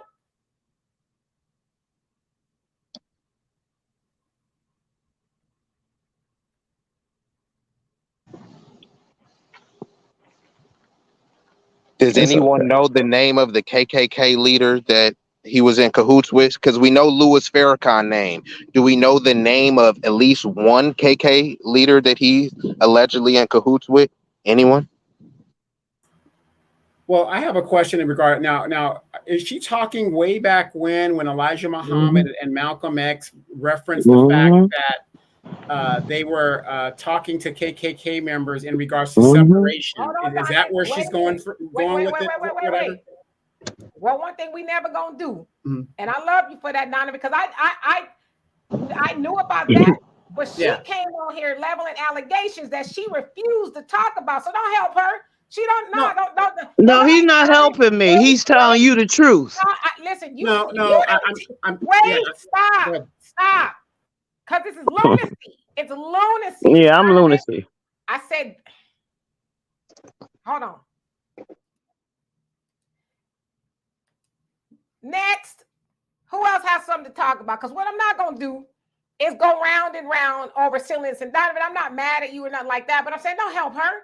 Don't. She came on here talking about something she has no knowledge of, the spirits and Casper the Ghost and all these other people told her something that she didn't tell us what they. I knew that's where she was going, but she don't need you to help her.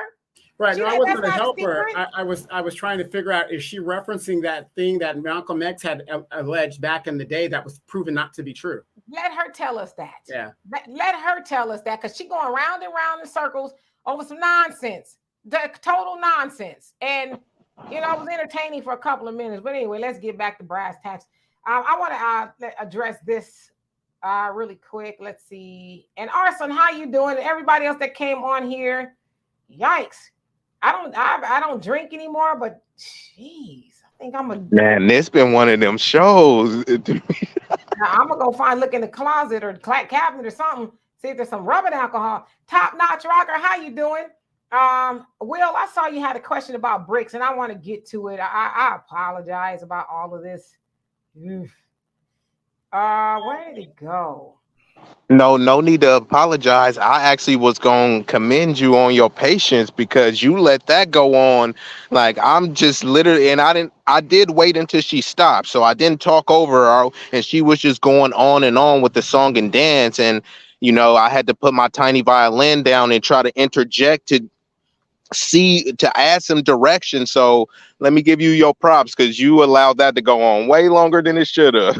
And you know, I really do. I have a lot of patience. I do, but you know, like we're just going around in circles, and it's lunacy. You know, Yeah. Come on here, state your case. What is it your problem? But you're talking about the Holy Ghost and the spirits and all these other people that told you something, but you can't tell us. And it's like, come on now, Jesus. Yeah, you might need a bell next time to de-escalate things. It'd be much easier. But I did research for the KK Leave. This correct? Is it Thomas Rubb? I posted in the private chat. I'm not sure it's the correct one that she was referring to earlier. But you know, But that's at least something you can look up, right? Right. I just but let- Googled like 10 but minutes let me ago. say this, and not to cut y'all off. Sir. I knew what she was talking about, and I'm not gonna give it a conversation because you know y'all know how I feel about Farrakhan, and people always want to slander the minister, but they don't have nothing to back it up. They just bumping their gums and something they probably heard from white supremacy about the minister. So we're not even gonna give what she's saying any more credence because she couldn't even back it up. Got all that to say and couldn't even back it up. But anyway, Will says so. Is this so? Is the spiritual? Is this the spiritual stream? You know, one time we had a Bible study and it got off the chain. Say, what about BRICS? And I forget your original question about BRICS. So you just want to know about it. So that's Brazil, Russia, India, China, South Africa. They're coming up with some sort of a currency to get away from the U.S. dollar. They're moving away from the West. And just kind of trying to do their own thing. Of course, the West being, you know, Britain and the United States, they're like, well, we will never let you do it. And they're like, we don't need your permission to do that. Now, will it actually happen? It looks very promising. There's 30 plus other nations that actually want to join with BRICS. So that could definitely cause a problem for the US dollar. So I don't think the United States has much of a say so. Like they tried to bully South Africa by accusing them of supplying nuclear weapons to Russia. And it's like, come on, that sounds very backwards. But I don't think they have much power. Yeah, of course, you guys know with Muammar Gaddafi, he was trying to do that with the African nations and to move away from the dollar. And y'all know what happened with him. So. Yeah, that's what I was going to say. I don't know if you've been following it, but more important than BRICS is something that's going to progress over the time. But currently, right now, there's a coup in Niger. They had one in Burkina Faso and Mali, but they didn't care. But the French, they get a lot of their uranium and it powers most of their electrical grid. They get most of the gold there. You know, it's still a neo colony, and Russia has been coming in. Russia wiped a lot of debt from I think like 20 some odd billion, and they've been giving the African nations free grain, and now Nigeria is getting into it, but they're got a battery in their back from France that they might invade Niger. So it's a lot of stuff going on, and since Russia is helping them with the Wagner group. And helping them like carry out this military coup. The U.S. don't mind if they do the military coup. They just don't want the African people deciding to do their own. So that's a really developing story because what they typically do is they get, you know, someone over there, some traitor like Bazoum, and they sell their people out, and they have a plan, and they say he was democratically elected. This is what the people want. And they'll also have those like what is that? Boko Haram. even the people from Niger, they're accusing the French that they fund ISIS, right? They fund all of these groups and say, look, just like Haiti, we need to go over there and stabilize the region. So they already have 3 bases in Niger, but I'll just land right there. I think that's more of a pressing topic than the BRICS, because that's like right now happening. Yeah, and with the United States and I call it Niger, some people call it Niger. They are kind of baffled because they trained some of the troops there, and they're like, "What the hell? You know, we didn't train y'all to do that." They invested over $100 million into the training. They said, yeah, and a total of $500 million. There, like you said, they got military bases that deal with the drones and all of that kind of stuff. But as I said to y'all, I read this book a long time ago called The Tattooed Soldier. It's a really good book by Hector Tovar, and he talked about how the United States, they invest in other countries and to stabilize the governments. And then sometimes the governments, if you will, go rogue and it's kind of egg on the United States face. But they're like, we don't know what to do. We don't know whether to, I guess, shut them down or try to work with them, you know. But it's like, nah, it backfired on you. African nations are starting to stick together, and the United States don't know what to do about it. Right.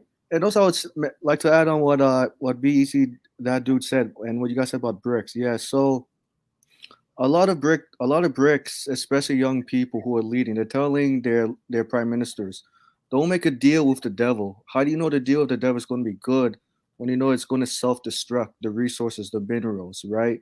Uranium from African nations, because the West knows that, Western countries know that they're losing power, you know, over time, and it's the beginning of an end, not the end of the beginning, and so that's why they want to hold on to those resources. So they're trying to find ways to continue to colonize African nations, you know, 2.0, but very discreet and very indirect. Even like China, who's part of BRICS, told, it's funny how America told China, you guys need to practice democracy, human rights, and the Chinese prime minister said, okay, America, you tell us to practice human rights, but how about you guys? But how about you in your country, America? Look, you guys don't treat Black people well. How can you say that we need to practice, you know, human rights? And I'm glad the Chinese prime minister, or the Chinese prime minister called America for it, because America is a very, how do I say this? America likes to contradict itself to show the world that we're like superpower.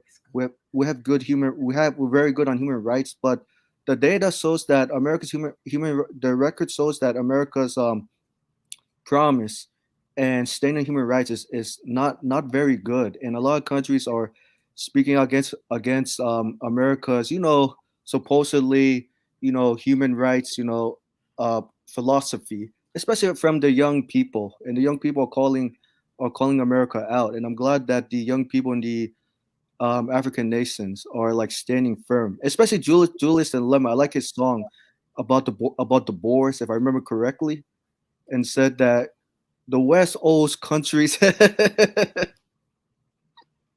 and it's funny because a lot of the Westerners in South Africa, they misunderstood Julius Malema's song. They misunderstood it. Like when he said about getting rid of the Boers, he doesn't mean like physically, but he's telling them you guys need to go, because you guys have been in South Africa so long, during colonization and after colonization, and our people need our land back, our property, autonomy, ownership. Yeah, and that's it's not new. You know, they've been saying that for a long time. Y'all got to pack your bags and go. So, I mean, it's nothing new. I think they're a little concerned now, they being the white folks over there, because the EFF is getting really close to assuming power. Majority. Yeah. So I think that now they're like, help, you know, because y'all saw the stadium, that the soccer stadium that they had there, and it was full to the brim. Yeah, like they said, like over 40K. Yeah, so they see the writing on the wall. Yeah, but you know, the funny thing is, if you look at the writing on the wall there, it parallels what goes on here. As the baby boomers, and let's just be real, I hate to say this, nobody wants to go, but as they move on to become our ancestors and stuff, there's less of them and there's more of the younger generation coming in. And that's exactly what's happening there. Because whenever I talk to my friends that are from South Africa or from Africa in general, but especially the South African ones, I tell them apartheid ended almost 40 years ago. And yet white people are still in power. Now, will Julius Malema give the land to to the native people over there? We don't know yet until he has the power. But as it stands right now under Ramaphosa and all those boys, ain't nothing changing. So, you know, if these people better get ready, because again, at the end of the day, unlike black folks here in America, where we don't know where we're originally from, and we really can't claim a homeland. We can claim a continent. We can't claim a homeland. Those Boers, they can go back to Netherlands. They can go back to Amsterdam, you know, if need be. Right. You know, so yeah, and also and you know the reason why the Dutch don't want to go back to the Netherlands, because the people in the Netherlands don't want to tolerate their Karens, entitlement. You know what I mean? Yeah, it's the same thing in Australia. They're like, we don't want them here. Them people are ignorant. Right, and it's funny because it's funny that the Dutch people, they love South Africa so much, right? But they don't like the people. But at the same time, they can't stay away from them. You know what I mean? Because of the the mineral resources, also because they know in South Africa the life for them is more relaxing, whereas the natives who live there, it's not relaxed for them. So for them, they have to hustle every day. And even like Antonio Moore, I'm sure you guys familiar with Antonio Moore, who's part of the ADOS for reparation. And I'll just read the quote. He said something interesting. You better understand the madness. Back in 1990, the average black family made $37,000, while the typical home was priced at around $100,000. Just a simple threefold multiplier. Fast forward to 2023, and the median black household income has only risen to about $45,000, while the median home price has skyrocketed to over $410,000. That is nearly a tenfold multiplier. No politics was done to push back. Instead, just applauding bootstrapperism and praise for Obama and his neoliberalism and ushering in gig jobs. And who's benefiting from this outrageous disparity? Well, it is the privileged white folks, thanks to their baby boomer parents actually providing the required transfers to live today. There is a price to pay for having an educated elite adult as a child in 2023. It ain't free. That's for damn sure. Make sure you don't let a boomer make you hold their political failure by blaming you for their And Michael, not to cut you off, how long was this article? Oh, this was from Twitter. I just saw a comment today. Yeah, I'm sorry. Yeah. So what Antonio was trying to say was trying to tell young people, don't let baby boomers blame for your failure. It's actually baby boomers who benefited from the intergenerational transfer of wealth from them to their loved ones. And so the baby boomers like to use the carries the bootstrap myth that you got to pull yourself up by your own bootstraps. And what a lot of baby boomers, like Donovan says, that the baby boomers, they had it like much easier than Gen X, millennials, and Gen Z in the last 40, 50 years. So nothing has changed when it comes to black medium income. It's gone up a little, but it's still stagnant. Whereas home prices are going up every year, and nothing's going to change. That's what I think Antonio Moore is trying to say. Got you. Let's see here. Aka Wamaki. I can't see the rest of your name. Can I see your face before I bring you up to the big screen? If you don't mind. And we have about another 30 minutes here. Give probably more take than anything. Yes, Michael is very knowledgeable. We love and appreciate him for that. You guys want to change the subject and talk about anything else, we can. And like I said, Aka Wamaki, can I see your face? And then you can black it back out if you want to put your picture up. I just want to make sure. I got you. Okay, you can put your picture back up if you want to. There you go. All right, what's on your mind? Hello, everyone. Greetings to everyone. I've enjoyed your show, and I've been enjoying your show for a while. I just wanted to make a comment because, we were talking about a lot of people reaching out for help, so-called people in, Maui and then South Africa, the struggle over there. And but, the reality is I heard Donovan mention, they have a homeland to claim. But I'm here to say that a lot of us so-called African Americans, can claim Africa, but we're mistaken. That is not our home. We are actually the copper-colored people of this land, and we actually, many of us, I would almost venture to say the majority of us, can claim America as our homeland, and actually have documented proof to do so. I'm actively pro se in litigation since 2021 for my land. All four of my grandparents are of the same heritage in Virginia. And the Indians were not like the Pocahontas pictures. The recorded images and written description of the original people of America were dark, melanated people, chestnut brown, various shades of brown, copper-colored people with gross, thick black hair. And as William Strachey wrote in his book in 1612, we had great big lips, which you would never hear a Native American described as great big lips, various shades of brown, copper-colored, gross hair, noses that are broad at the ends. That is the way it is written by William Strachey in 1612. But the real major thing about us knowing who we are is your family. Do your research. When you look into your family and look into your genealogy, then you will see that that's how you'll find out exactly who you are. A lot of things have been done to mislead the African-American, so-called African-American Negro people here. A lot has been done to make us believe that this is not our homeland. That's on intention. You cannot fight for what you don't know. You cannot claim what you don't know. It's best that you are an immigrant in your own land. That way, they tried to tell us, King tried to tell us, the Civil Rights Act is an Indian Act. The 1968 Civil Rights Act is called the Indian Act, okay? King told us. We also know that many of our other niggas told us that Plymouth Rock landed on us.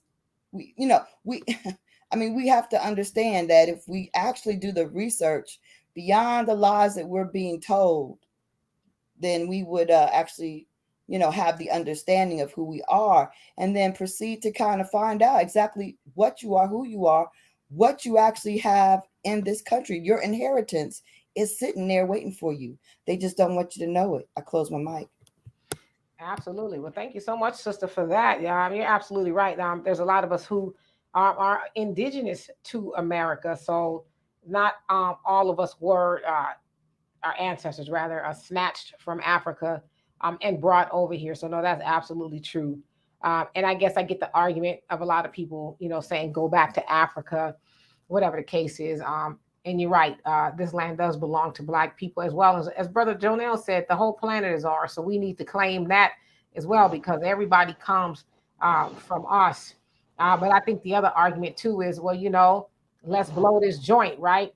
Let's get our reparations and leave, and go to Africa, where we are the majority, I guess, opposed to being here and enduring all the horror that we still endure as Black people. So I actually get both arguments. Mm-hmm. Yeah, but Africa is the majority, but they haven't really been able to do anything positive for themselves with that majority that they have there. I mean, we just talked about South Africa. We fought to help them get the freedom that they have now, and they still can't take that football and run with it. They still can't, win that game. So the reality is that, here in our country, we can't claim anything in Africa. You can take your reparations and go there, but you're gonna spend them reparations, and they're gonna have your money. But here you have land that you are owed, land that's yours, land that you better not be paying for, really. And the other thing is, they also owe you all the damages that comes with all the things that they've done to us. So that's another thing. I mean, none of my people ever wanted to leave this country. My great parents never said that they were from Africa. My grandparents said, well, we from here and we got some Indian in us. That's about all I've heard. I've never heard any oral histories of Africa in my family. and that's for a good reason. As dark complected as my grandparents were, they never claimed Africa. And as a matter of fact, the darkest of my grandparents are the ones who are connected to the reservation land that was dissolved back in 16. It was, well, anyway, it really probably wasn't ever literally dissolved. But Yeah, I was gonna say definitely wasn't. And I and mean, and the really, treatment too. I was just gonna say, and I agree with everything that you just said. In Oklahoma, this was this year. What people don't want to talk about, see, when the narrative about the Native Americans, the red natives, it's always that woe was them, they were genocided. But they don't talk about the interracial relationships that was going on. They don't talk about the brutal, barbaric slave practices of them. They were not only slave holders, they were slave catchers as well. They talk about the Trail of Tears. They don't bring the context of them being genocided and then their slaves that they were okay with, right? So it's either they were against slavery or they were for it. But you never, it's only just the scary European that they talk about in that context of slavery. And I'm saying that to say that the black Indians now, this just happened in a case in Oklahoma. They fight to make sure that nope, you can't you can't claim our ancestry. They got all sorts of blood rules and pacts.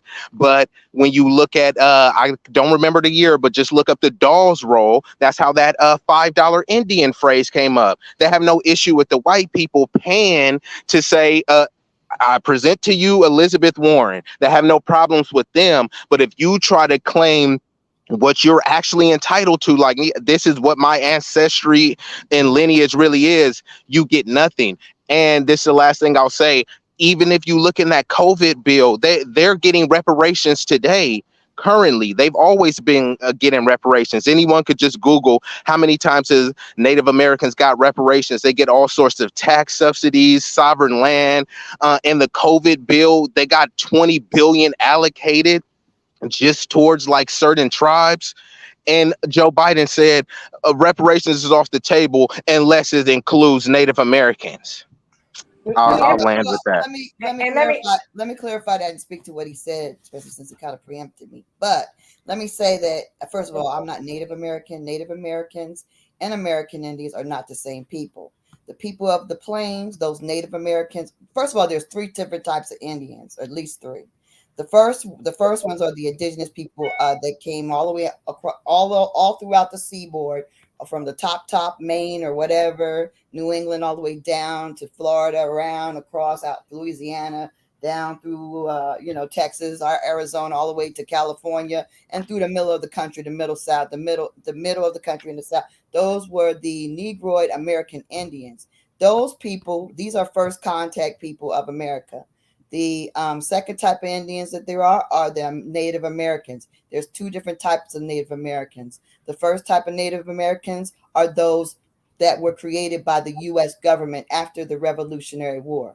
After the Revolutionary War in the 1800s, they organized, they actually murdered the Negroid chiefs of the 5 civilized tribes, took them down, and then replaced them with white, Scottish, and Irish chiefs who didn't even speak Cherokee. They didn't speak Cherokee, and John Ross was made the chief of the Cherokee in the 1840s. Mm-hmm. At that same time, you got to understand, after the Revolutionary War, that's when they took over the country. The country was taken over by Europeans with the daggone Revolutionary War. That was the purpose of it. And after that, they and their other Europeans took over the daggone continent, sought the route to the Pacific. That's when they met those Native Americans.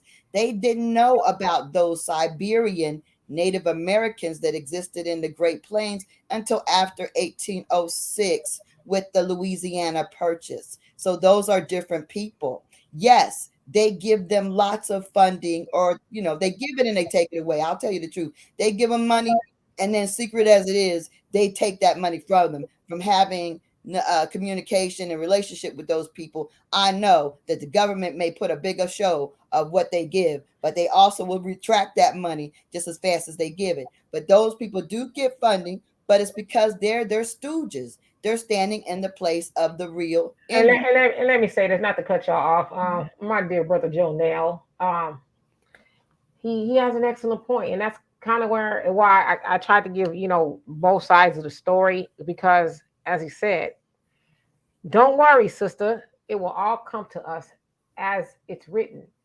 Don't get so caught up on the divide. We are native, are all over the earth. We are native all over the earth. That's why it was colonized when we let the European out of the caves, and after our Moorish family and Musa civilized the European. And that's absolutely true. I mean, regardless of where we're from, whether we're indigenous to here or to Africa, wherever we're from, though it's owed to us. Well, nothing's going to happen without you taking action. Just like in South Africa. I get it. But I get it. I get it. You have to move. You can't expect God to do things for you. Oh, I'm so hungry, and you got food right outside your door. You're not walking outside. Okay, well then, sister, let me ask you this then. What magic that do you have that has not already been used to help us get what's ours? Well, first of all, we don't even know who we are. First, I would say the magic I would say is for you to actually do your research. Okay, but let me say this. Because these white folks know who we are. Let's cut all that. Because what they owe us. But if you don't exert your title. Wait, sister, wait. They know who we are. And if we have some Kermit the Frog blood up in us, they know the horrors that they have exacted upon Black people in this country, regardless of where we've come from our ancestors all the way to present day. They know. So to say that we don't know where we come from, that puts the onus on us. It is not on us to keep proving to these devils who we are and the money that we owe us. See, this conversation we have here, that's to keep us fighting about, well, where are you from or where are you from? Hell, none of us have knowledge of self, if you ask me. But regardless of where we are, but a lot of us don't. A lot of us don't, which is why we spend a lot of time. Let me finish. Listen, trust me. Trust me. I will not sit up on this show and just bump my gums like a lot of people do. I am well versed. But what I do know is that we have such a schism in our community. And as Dr. Francis Cress Welsing said, and a whole host of other people, we as Black people, we beat our chests all day long about stuff that's not going to help us move the needle. But trust me, that the people who need to write that check, they know who we are. So that the onus is not on us. We should have knowledge of self just so we know, who we are and all of that. But whether we know who we are or not, that ain't gonna make them move the needle. They're not okay. So let me tell you, they have this land to risk, not just reparations. Okay, so they have this whole continent at risk. Okay, because maybe everybody doesn't want to exert their rights over their inheritance and their land, but reparations ain't gonna happen because they have a lot to risk. They know who we are. I'm not going to deny that either. But if you sit up there and you're saying, I'm from Africa, I'm taking my money and go to Africa, that's what they want you to do. They win. And so the confusion is on purpose. Okay. Well, but everybody don't want to stay here. What's wrong with that? Everybody don't want to stay. If you want to go, I'm fine with it. But the reality is that because of that, that's the mechanism they created for you. That's the trap they set for you. You're falling into their plan. So that's fine if you want to go ahead and go with their plan and you don't want to be there. But I don't really understand anybody being here and present when you can get a plane ride at any moment and just get out of here. I don't understand anybody staying. But that's confusing to me. You're gonna have to take a pause so somebody else can jump in here now. There's a lot of people you let that young man talk forever, and he wasn't really saying anything. You let him pen and Paul. But I have real things to say. I know you got a lot of good things to say, but you ain't the only one on this show. We got dear Keisha been on here patiently waiting to say something. So what I'm saying is there's people who have left up out of here. There's some people like, I'm not leaving till I get what's mine. And I don't have a problem with any of it. They're never going to do that. They're never going to give reparations. That's not going to happen. Well, first of all, they were slaves. All right, the whites were enslaved. So how are they going to do reparations when white slavery existed? Right. Let me get Keisha. Keisha, what's on your mind, dear sister?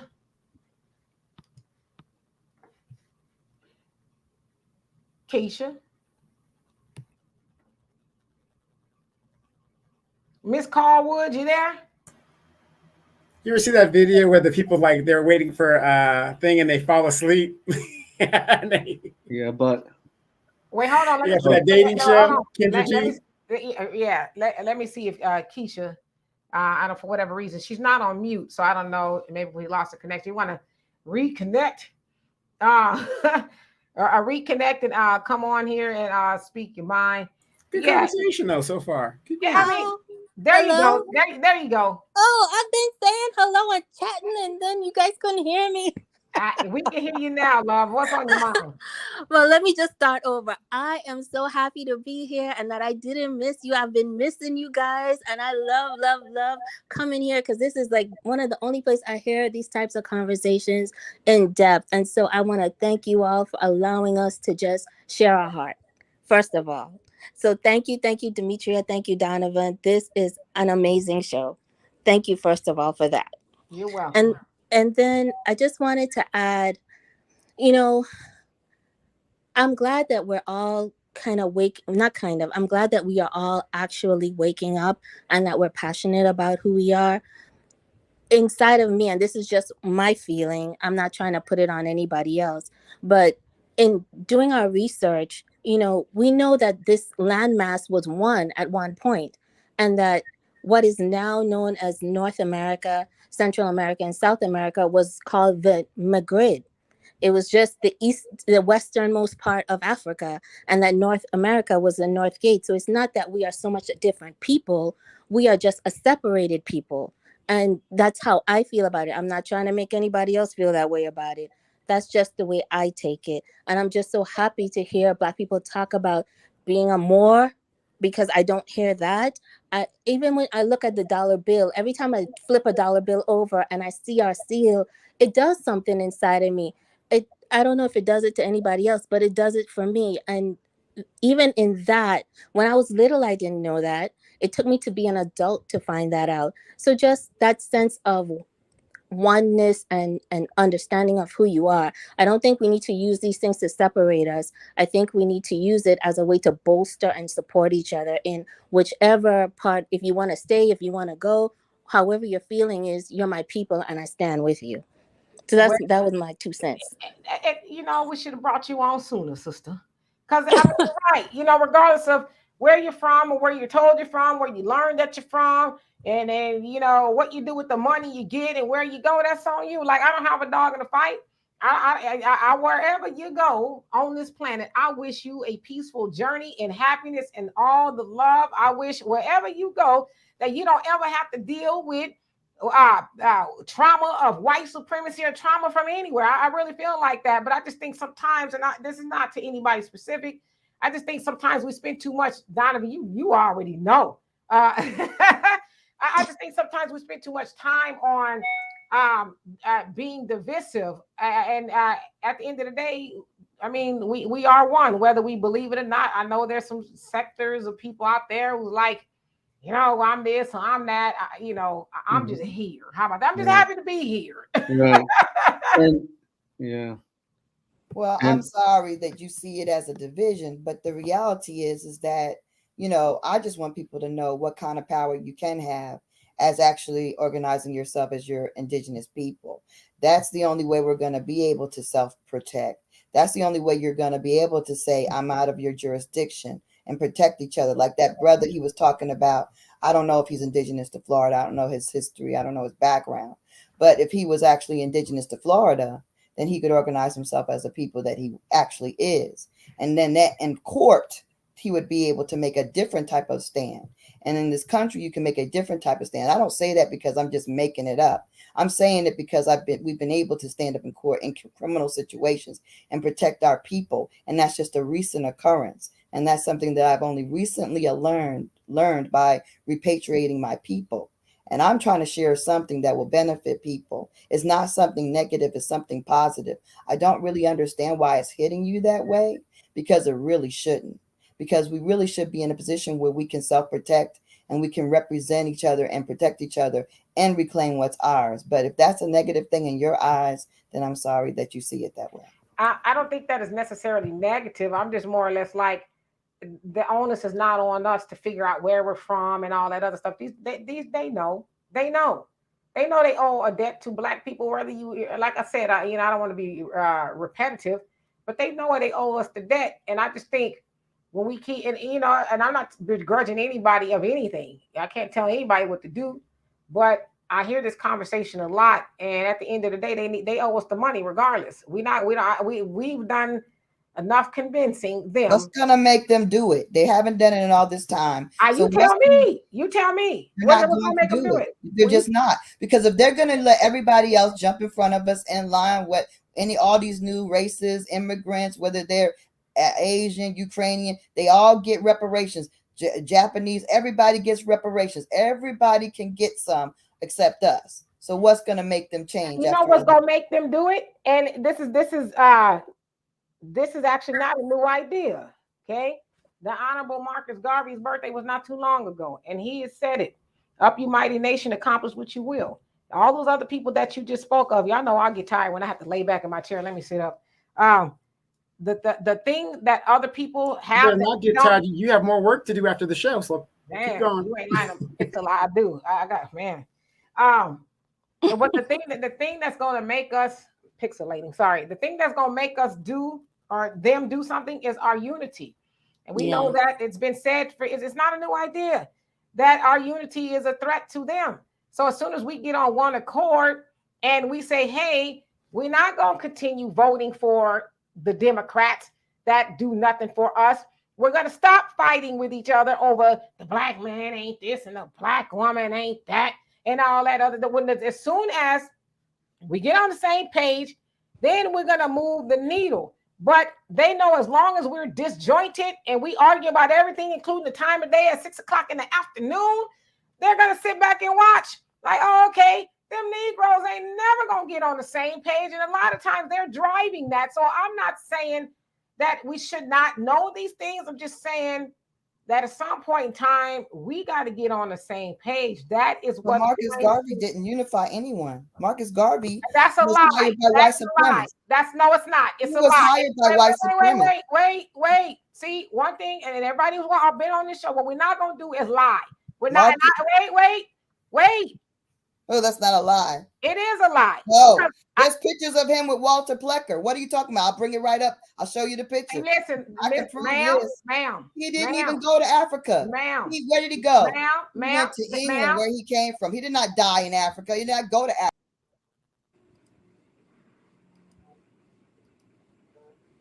How y'all doing? Okay, so let me say this. This is the first time in history that I've had to remove people off of the two people off of the panel. Okay, I don't mind having a conversation, but what you're not gonna do is be hollering and talking over me and all that other stuff. Before it was the brothers that was acting up, but I think y'all got y'all stuff together. Now it's the sisters coming on here. We can have a conversation, but listen. This whole little Marcus Garvey thing is new. Within the last couple of years, it was not nan Negro attacking Marcus Garvey until black people got into these little sections, and now Marcus Garvey ain't shit. What we not gonna do is lie on Marcus Garvey. If you have an opinion about Marcus Garvey, great, but don't come on here doing that. Two things you cannot. There's several things you can't do. But today I wanted to make a list. You're not coming on my show talking stuff about Farrakhan, and you're not going to come on here lying about Marcus Garvey, talking about he didn't unite people. Knock it off. There's plenty of records from J. Edgar Hoover, the FBI, to prove that Marcus Garvey was doing something enough for them to do what they did to him. So don't lie to kick it. But anyway, my dear brother Arson, how you doing, baby? Let me unmute you. There you go. All right. Hey, I'm all right. I'm good. Wow. Okay. Well, that was good. It's been one of them shows. I told you, Demetri. Yeah. I mean, no, it's because kind of the reason I was coming on was it was more to ask a question to that girl there, but you just hung up on her. So, I mean, that's it's pointless, really. I don't know. It was about what she was saying. I guess it could go to you too, mind you. So my question was really, and by the way, thanks for saying something about Marcus Garvey, Demetra, because that could have gone a whole. No, what I was gonna ask is just for those who don't know, like I'm like north of the States, I'm in Canada, so my point was just when you guys say you're not from you're indigenous to America, whatever, okay, it's cool. Not from Africa, whatever, okay, it's cool, it's all that. But my question is like, do you mean to say that you never ever came from Africa? Is that what they mean to say, or is that just that they were not imported like during the transatlantic slave trade? Like, well, so they're saying that and it's true. There are Black people who were already here, right? We're from everywhere. It's just a fact. So I believe that. That's what I believe. It's a fact. It's a fact. And don't get me to get no technical terms now because we're tired. But it's a fact that Black people were already here. But then come on, we're not going to deny the transatlantic slave trade. I mean, there's Black people from Africa that were brought over here, right? And not just here, but everywhere. That's why we call it the African diaspora. But okay. I try my best not to get into those type of conversations because it's I don't want to say as much to do about nothing. It's important, but to say until we learn who we are, then we're not gonna get nothing. It's like, come on now.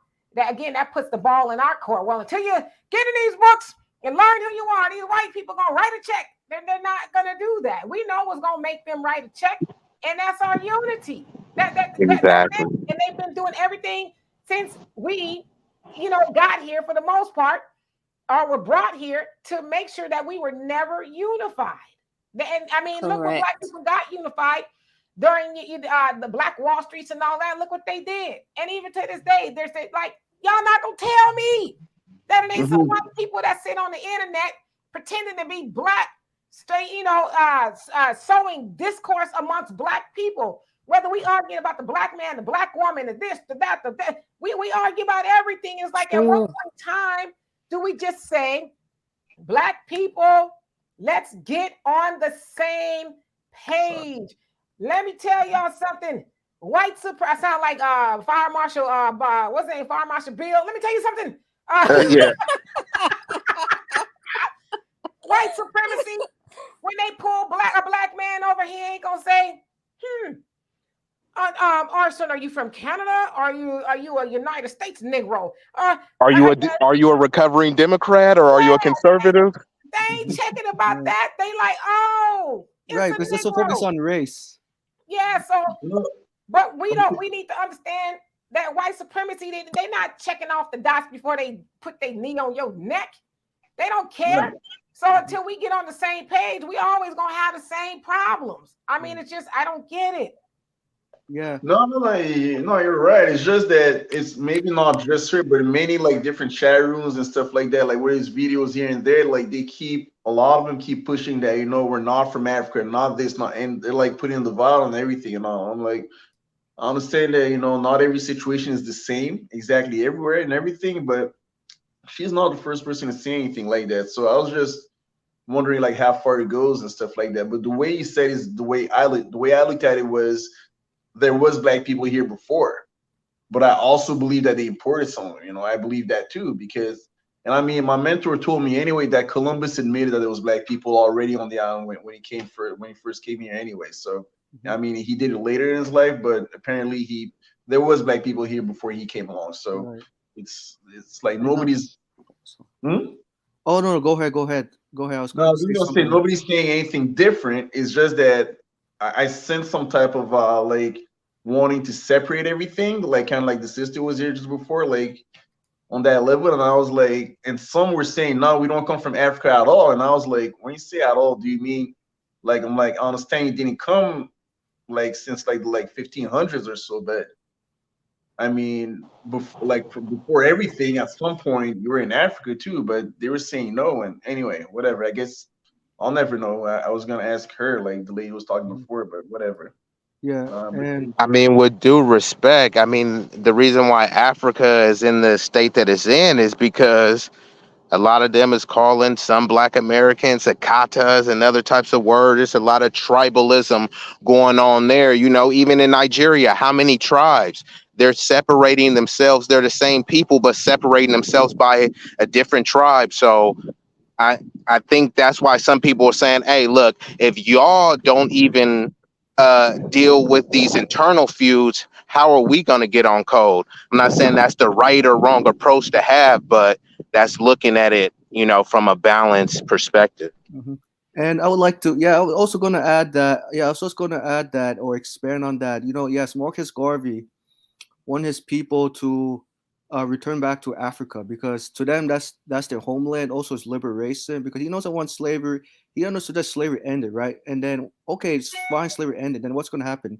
Are we going to get substance? Are we going to get tangibles? Because he knew very clear that his people are not going to be treated equally once slavery ended. So he figured that returning back to the African continent, people feel truly liberated, and all of them followed his philosophy. I'm sure some did, and so I think that's why the conversation is stuck today, because the past, it still continues to carry on. And also say to that girl, I was gonna elaborate or probably like interject, is that that's true that some Black Americans have true that some Black Americans don't know where they're originated from Africa, but I do believe that some are moving to the African continent. Even if it's not their home, but I think the point we need to make is that they want to move to the continent Africa because they want to feel true liberation. They don't want to do police brutality every day in Western nations, being pulled by the police because they're Black, or being brutalized, being victimized. And also, it's easier to start a business in the African continent. And I say this because I watch multiple YouTube videos. I analyze, research, ask questions. So yeah, there's some information I do correct, but I'm still evolving. So I do understand, especially the young Black millennials are moving to the continent of Africa from England, Europe, because they feel that they haven't explored outside their comfort zone. And yes, I understand that there's some Black Americans who want to stay in America to fight for reparation because they claim to be their soil. But at the same time, that yes, Dimitri, you're right that white supremacists does not view like Black people as Americans because of conquer and divide. And you're right, they do continue this argument. They do continue this strategy, every year and every day. But I'll say this, that there's some Black Americans who do move to other countries if they don't prefer Africa, if they don't prefer the African continent, but some other like non-African continent, because they want to get away from America. America's just too much, too painful, especially like what's happening what's happening like in the present, because the past has built on for over like, of course, 500 years, counting and moving forward. And I want to speak to what the girl said about Native Americans,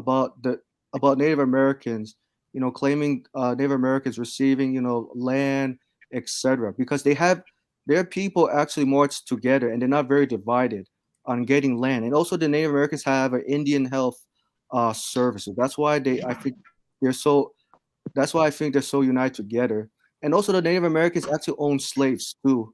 So that's why I can understand why this Native American woman said, I don't want to be attached to black people's struggles, because our struggles are very diverse. Oh yeah, and you're right. They did own slaves. I mean, in fact, a deal was made with them. With white people, get on our side, because they were afraid that black people and the Indians would team up. So they actually made Indians an ally, and that's how that happened. So anyway, y'all, I'm gonna give everybody 30 seconds for a last word, and I do mean 30 seconds because my cutoff hand is strong today. I'm just playing. So we'll start with Be Easy. What do you want to say in closing? Yeah, this show was litty. So shout out to Demetra K. Shout out to the recovering Democrat, Donovan, everybody that came on. Even the ones that come in with the smoke. It's good to have that disagreement, but no slander of the elders. Like you said, you can combine all of the panels that you've had, and y'all still ain't done what Farrakhan has done. So if you want to criticize them, put your resume to the test. Put your resume up against Marcus Garvey and Farrakhan, and even Demetra. I'll land with that one. Love y'all. I'm out. I love you for that one, but I don't know about that. What I've done doesn't even, like, it's a speck in the universe, a very small speck. All right, Miss Keisha, what's on your mind? I just want to say, first of all, thank you again. You might think it's a speck, but it means so much to me, and I'm sure a lot of others who come on just to hear what you have to say and what the other panelists have to say. So thank you for giving us an outlet to hear about us. And so I just want to say, you guys, don't divide us. We're not a separate people. We are one people who have been separated, and start thinking of us like that. And every one of us in every community may have something bad to say about us, but when it comes right down to it, we are nothing without each other. So just let's get on the same page. Thank you, Demetria. No, and thank you, and I thank you for that. Yeah, you're absolutely right. We got to get it together. Mr. Pan, what's your last words here? My last word is this. I know people in the comments said that I know a lot, but I want to be honest. Yes, that's true. I have knowledge, but at the same time, I'm evolving on this issue over time, asking questions, feedback, analyzing, having great conversations with you, Demetra, and other panelists. And I'll say this very quickly to make it fast. It doesn't matter where black people live, globally or America. They're fighting the same battle, but they're fighting on different ends. So it's always good to unite together. No matter if you're living in Japan, Europe, Canada, African continent, the key word is unity. Whether it's like globally, and plus we live in the internet, the information age. So if the Africans are able to fight for reparations from England, and African Americans are able to fight for reparations from America, and they unite together, they're probably more likely to get reparations sooner than later than what they realize. So I think the key word is just focus on cash payment reparations. Like, I understand there's a division in your community regarding like who's to perform this or who's to not. Just focus on the money, because money is key to building wealth, health, power, and like what your friend Walter said, is key to being self-sufficient and having ownership and autonomy, and say goodbye to Babylon. Absolutely. And you know why I was doing this? In my head, I heard do do do do do do. That's the Jeopardy music. But you know what, though? Thank you so much, Michael, for coming on here with all your insight and wisdom and being an ally to us, because you know your people, and it's going to take people like you to, just keep spreading the word and educating others about the plight of Black people. So we thank you and appreciate you so much for that. Yeah, thank you so much. Sorry I lost connection. My computer died on me, so I had to recharge. I apologize. No worries. Come back. I was going to say come back next week, but I'll get into that in a little bit. But thank you so much, Michael. Thank you so much, Demetra, Donovan. Thank you, everybody. You're welcome. Be Have safe. a great evening. Thank you. Oh. Thank you. Arson. Demetra, I don't really have a specific word in. I should have played as usual, but I gotta tell you, I love you too. I love your show. Thank you for everything. I really don't even need to watch the news. I watch the two of you, because you two let people talk. You two read every comments. You two, I get the most objective information through the two of you. So yeah, I love you guys. So keep up everything. Like Demetra and Donovan, you two are top for me. That's all I gotta say, really. And you want to know what, Arson, I want to say too, I love you too. Arson is actually one of our longest supporters. He's been with us when we were in Donovan's studio in his garage and all of that. So I just, I love you, brother, for really hanging in there with us. You started with us when we had a few people watching. We had right. That was a long time ago. It's true. Time went on since then. It's true. But see, that's my point. You guys stay consistent. Throughout all of that, you guys remain consistent. And I don't sense from you guys, there's a lot of panels I see out there. I'm not on Facebook anymore, but I used to see a lot. And you could always tell that some of them were had an agenda or anything. You know what I mean? Many of them, you hear them talking, you're they're trying to push a scenario here. It's obvious, But I never got that from you guys. Never, ever, ever, ever. You're maybe you and actually no, just you. That's it. Just you guys. So now it's true. I was trying to think of somebody, but yeah, just you guys. So yeah, respect guys, and keep it up.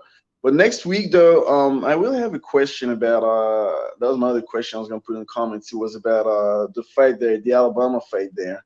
But I don't remember. Anyway, I'll ask you next week, okay? Since you guys, it's always an open, it's always open. You know what? Ask us on this Tuesday. We'll be here live on Tuesday, and of course with Tuesday. Yes. At what time? Same time, 5 o'clock. So 5 Central Time in America. So I don't know. Are you guys on Eastern time? What time is it in New York? So it'd be 6 o'clock, 6 p.m. in New York. 6 o'clock Tuesday. Yeah, I can make it. Okay, I can make it. Yeah. All right, guys. Thank you. Okay, you two take care. Love y'all. Love you too. Thanks. All right, you guys. Apologize for the cat, but he's very, very spoiled. Now, this is one of my cats. This is one of my cats that I saved, and he was hurt and injured and whatever. And I have an animal shelter that's down the street from my house, and I can't take any injured animals down there because we have a kill shelter. So if you're in a place, I know you want to do the right thing. You guys, sometimes before you take an animal that you might find or whatever, make sure that your shelter isn't a kill shelter. Number one. But he's very spoiled, very big. He's very strong, and I like it. But yeah, your block game tonight was very, very strong. But it also proves my point in regards to. Oh, we better be here another 15 minutes, y'all. No, we're not. No. We're pretty much done. But it also proves my point in regards to how everybody has an opinion and every opinion matters. Maybe to that person, you might not care for it, whatever else, but we try to give everybody, their talking points, unless it's absolutely asinine to where, we can't support that. If you're going to come on the show, this is Demetria's show. I'm just going to say this because I don't even get away with it. And I help produce the show. You got to come with the facts. You got to come with the facts. If you're going to come with anything, come with the facts. If you don't have the facts, you're just talking at that point. So we appreciate everybody's opinion, but on the Demetria K show, you got to come with the facts. And I'll land my plane there. Yeah, I'm one of those people. I think everybody's opinion is valid, well, to some degree. And I think, but at the very least, I think people are entitled to it. But it's like, I don't have a lot of tolerance for people who just be making up stuff. You know what I mean? It's like, that's why I always tell y'all too, in my opinion, the internet is not real because there's all kind of misinformation on the internet, right? We see people who are in these loving relationships. Oh, just need a relationship like them. Then you find out they ain't together no more. And that's a long story. But anyway, so there's a lot of stuff that you'll learn that on the internet that's not actually true. And I just say, if you really calling yourself a free thinker, you need to really be that. Like if you hear something, you say, well, that sounds incredible, but let me go look for myself. Let me research, see if there's any truth to it. And then you go from there. Like I said, I've seen a whole lot of stuff on the internet, including white people changed vanilla ice cream because it used to be black because the vanilla bean is black and ice cream was black. And white supremacists changed it to white because they didn't want to be licking on nothing black. It's like, somebody just put that out there and everybody and their mama just shared it. It's like there's absolutely no truth to that. But anyway, I will say this. Yeah, it does look like Zachary Binks. Ebony, how you doing? You don't think I know about Zachary Binks, huh? Talking about your cat, Donovan. So I will say this. I do truly love and appreciate everybody. I don't like to kick people off the show per se. They're not blocked. I don't like to kick people off. But yeah, let's be respectful, and I get it. We only have a short time to really say what we want to say, but at some point in time, we gotta, cut the nonsense. And I love and appreciate all of you guys for your opinions. We don't always agree, and the Donovan, we don't always agree. Lately, we've been agreeing though. I know something must be in the water somewhere. Yeah, and I know I'm just rambling on right now because I'm kind of tired. But next Sunday, we are actually going to be. We're going to Japan. Yes, not Monday, Sunday. She told me the other day it's not actually Monday. It's Sunday that we're leaving to Japan. Right, we're about to miss our plane. Wait, is that this Sunday? Coming up. Yes.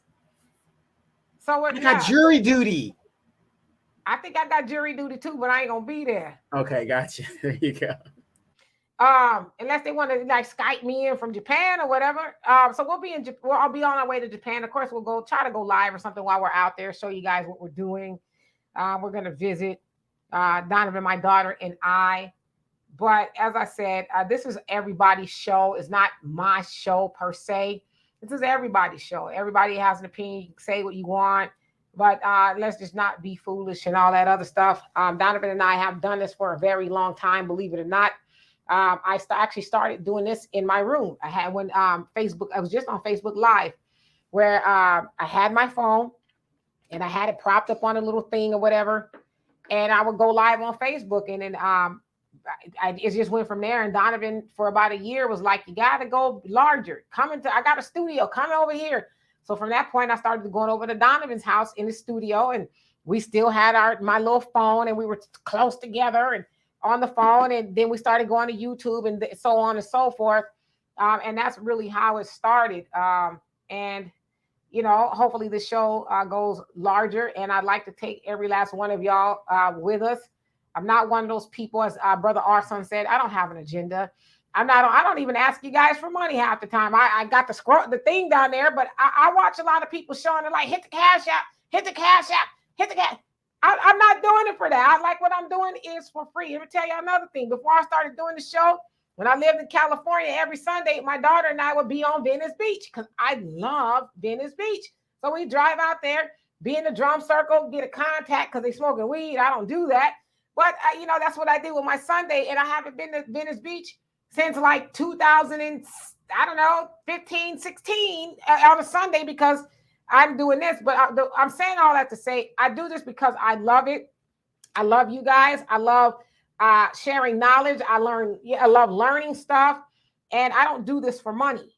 And I know that a lot of people do this for money, which is why sometimes it becomes problematic, because a lot of times we'll feed you guys what you want to hear. And a problem that I have with a lot of us on YouTube or on these platforms is we keep you angry. When I say we, I'm talking collectively. We keep you angry. Oh, this, that. But we never really get to a solution, right? If y'all think I'm lying, y'all favorite YouTuber or whatever that y'all listen to next, look and see if they ever give you a solution, or are they just keeping you mad? A quote that I heard a long time ago says, along with getting mad, you need to take action. Otherwise, you just run around mad all day long, right? So is there a solution being given?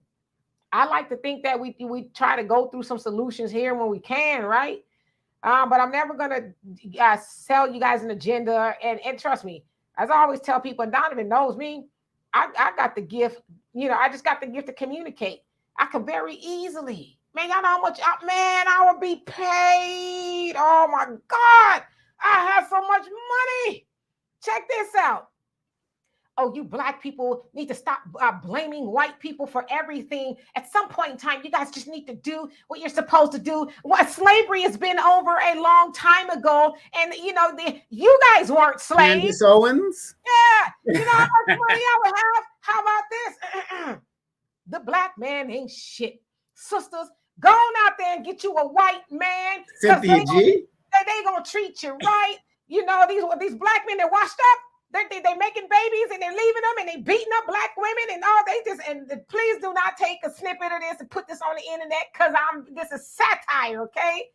Or how about this? Because there's some sisters that do it. Oh, these Black women, they're just horrible people. They never treat the Black man right. These ratchets. Then brothers, I don't blame you guys for going over there and getting you a passport and getting you somebody else. Leave these sisters behind. And man, y'all know how much money I would be making if I was raccooning or being divisive. I got almost 16,000 subscribers. Y'all know how many subscribers I would have if I was on that page? I'm not gonna sell my soul. I'm not. And you stood up in your booty shorts. I mean, I ain't gonna do that either. Okay. And I purposely bought all big giant clothes, Donovan, when we go to Japan. That way you don't accidentally get my booty on one of your pictures or something like that. Okay. What I'm saying is, I'm not. Because listen, one thing I do know is that there's a price to pay. So y'all watching all these people divide Black people and it's us. There's a price to pay for doing that, because Black people are supposed to be together. We are the original people of this earth, and you will pay for dividing Black people. And I don't care if I have to go work at Taco Bell and Amazon and drive Uber. I will never divide Black people for $1. I'm not going to do it. So I hope, yeah. And Donovan actually saw my shorts because I was moving around. Me and him are on him back. But anyway, Donovan has seen me before. No, he not gonna get a picture because I'm gonna have on some. I dress more conservatively now. You got to remember, her dad is still alive and kicking, so I definitely don't want to deal with him in a situation like that. Yes, my daddy will get you, okay? But anyway, I do love everybody, so I wish you guys the best. We'll be back here on Tuesday. We'll have our podcast, and then we'll also have our live show. Then we'll have Walter come on here, and let's talk about something, that I don't know, that's a little less divisive, if you will. So, yeah, see y'all later. Peace.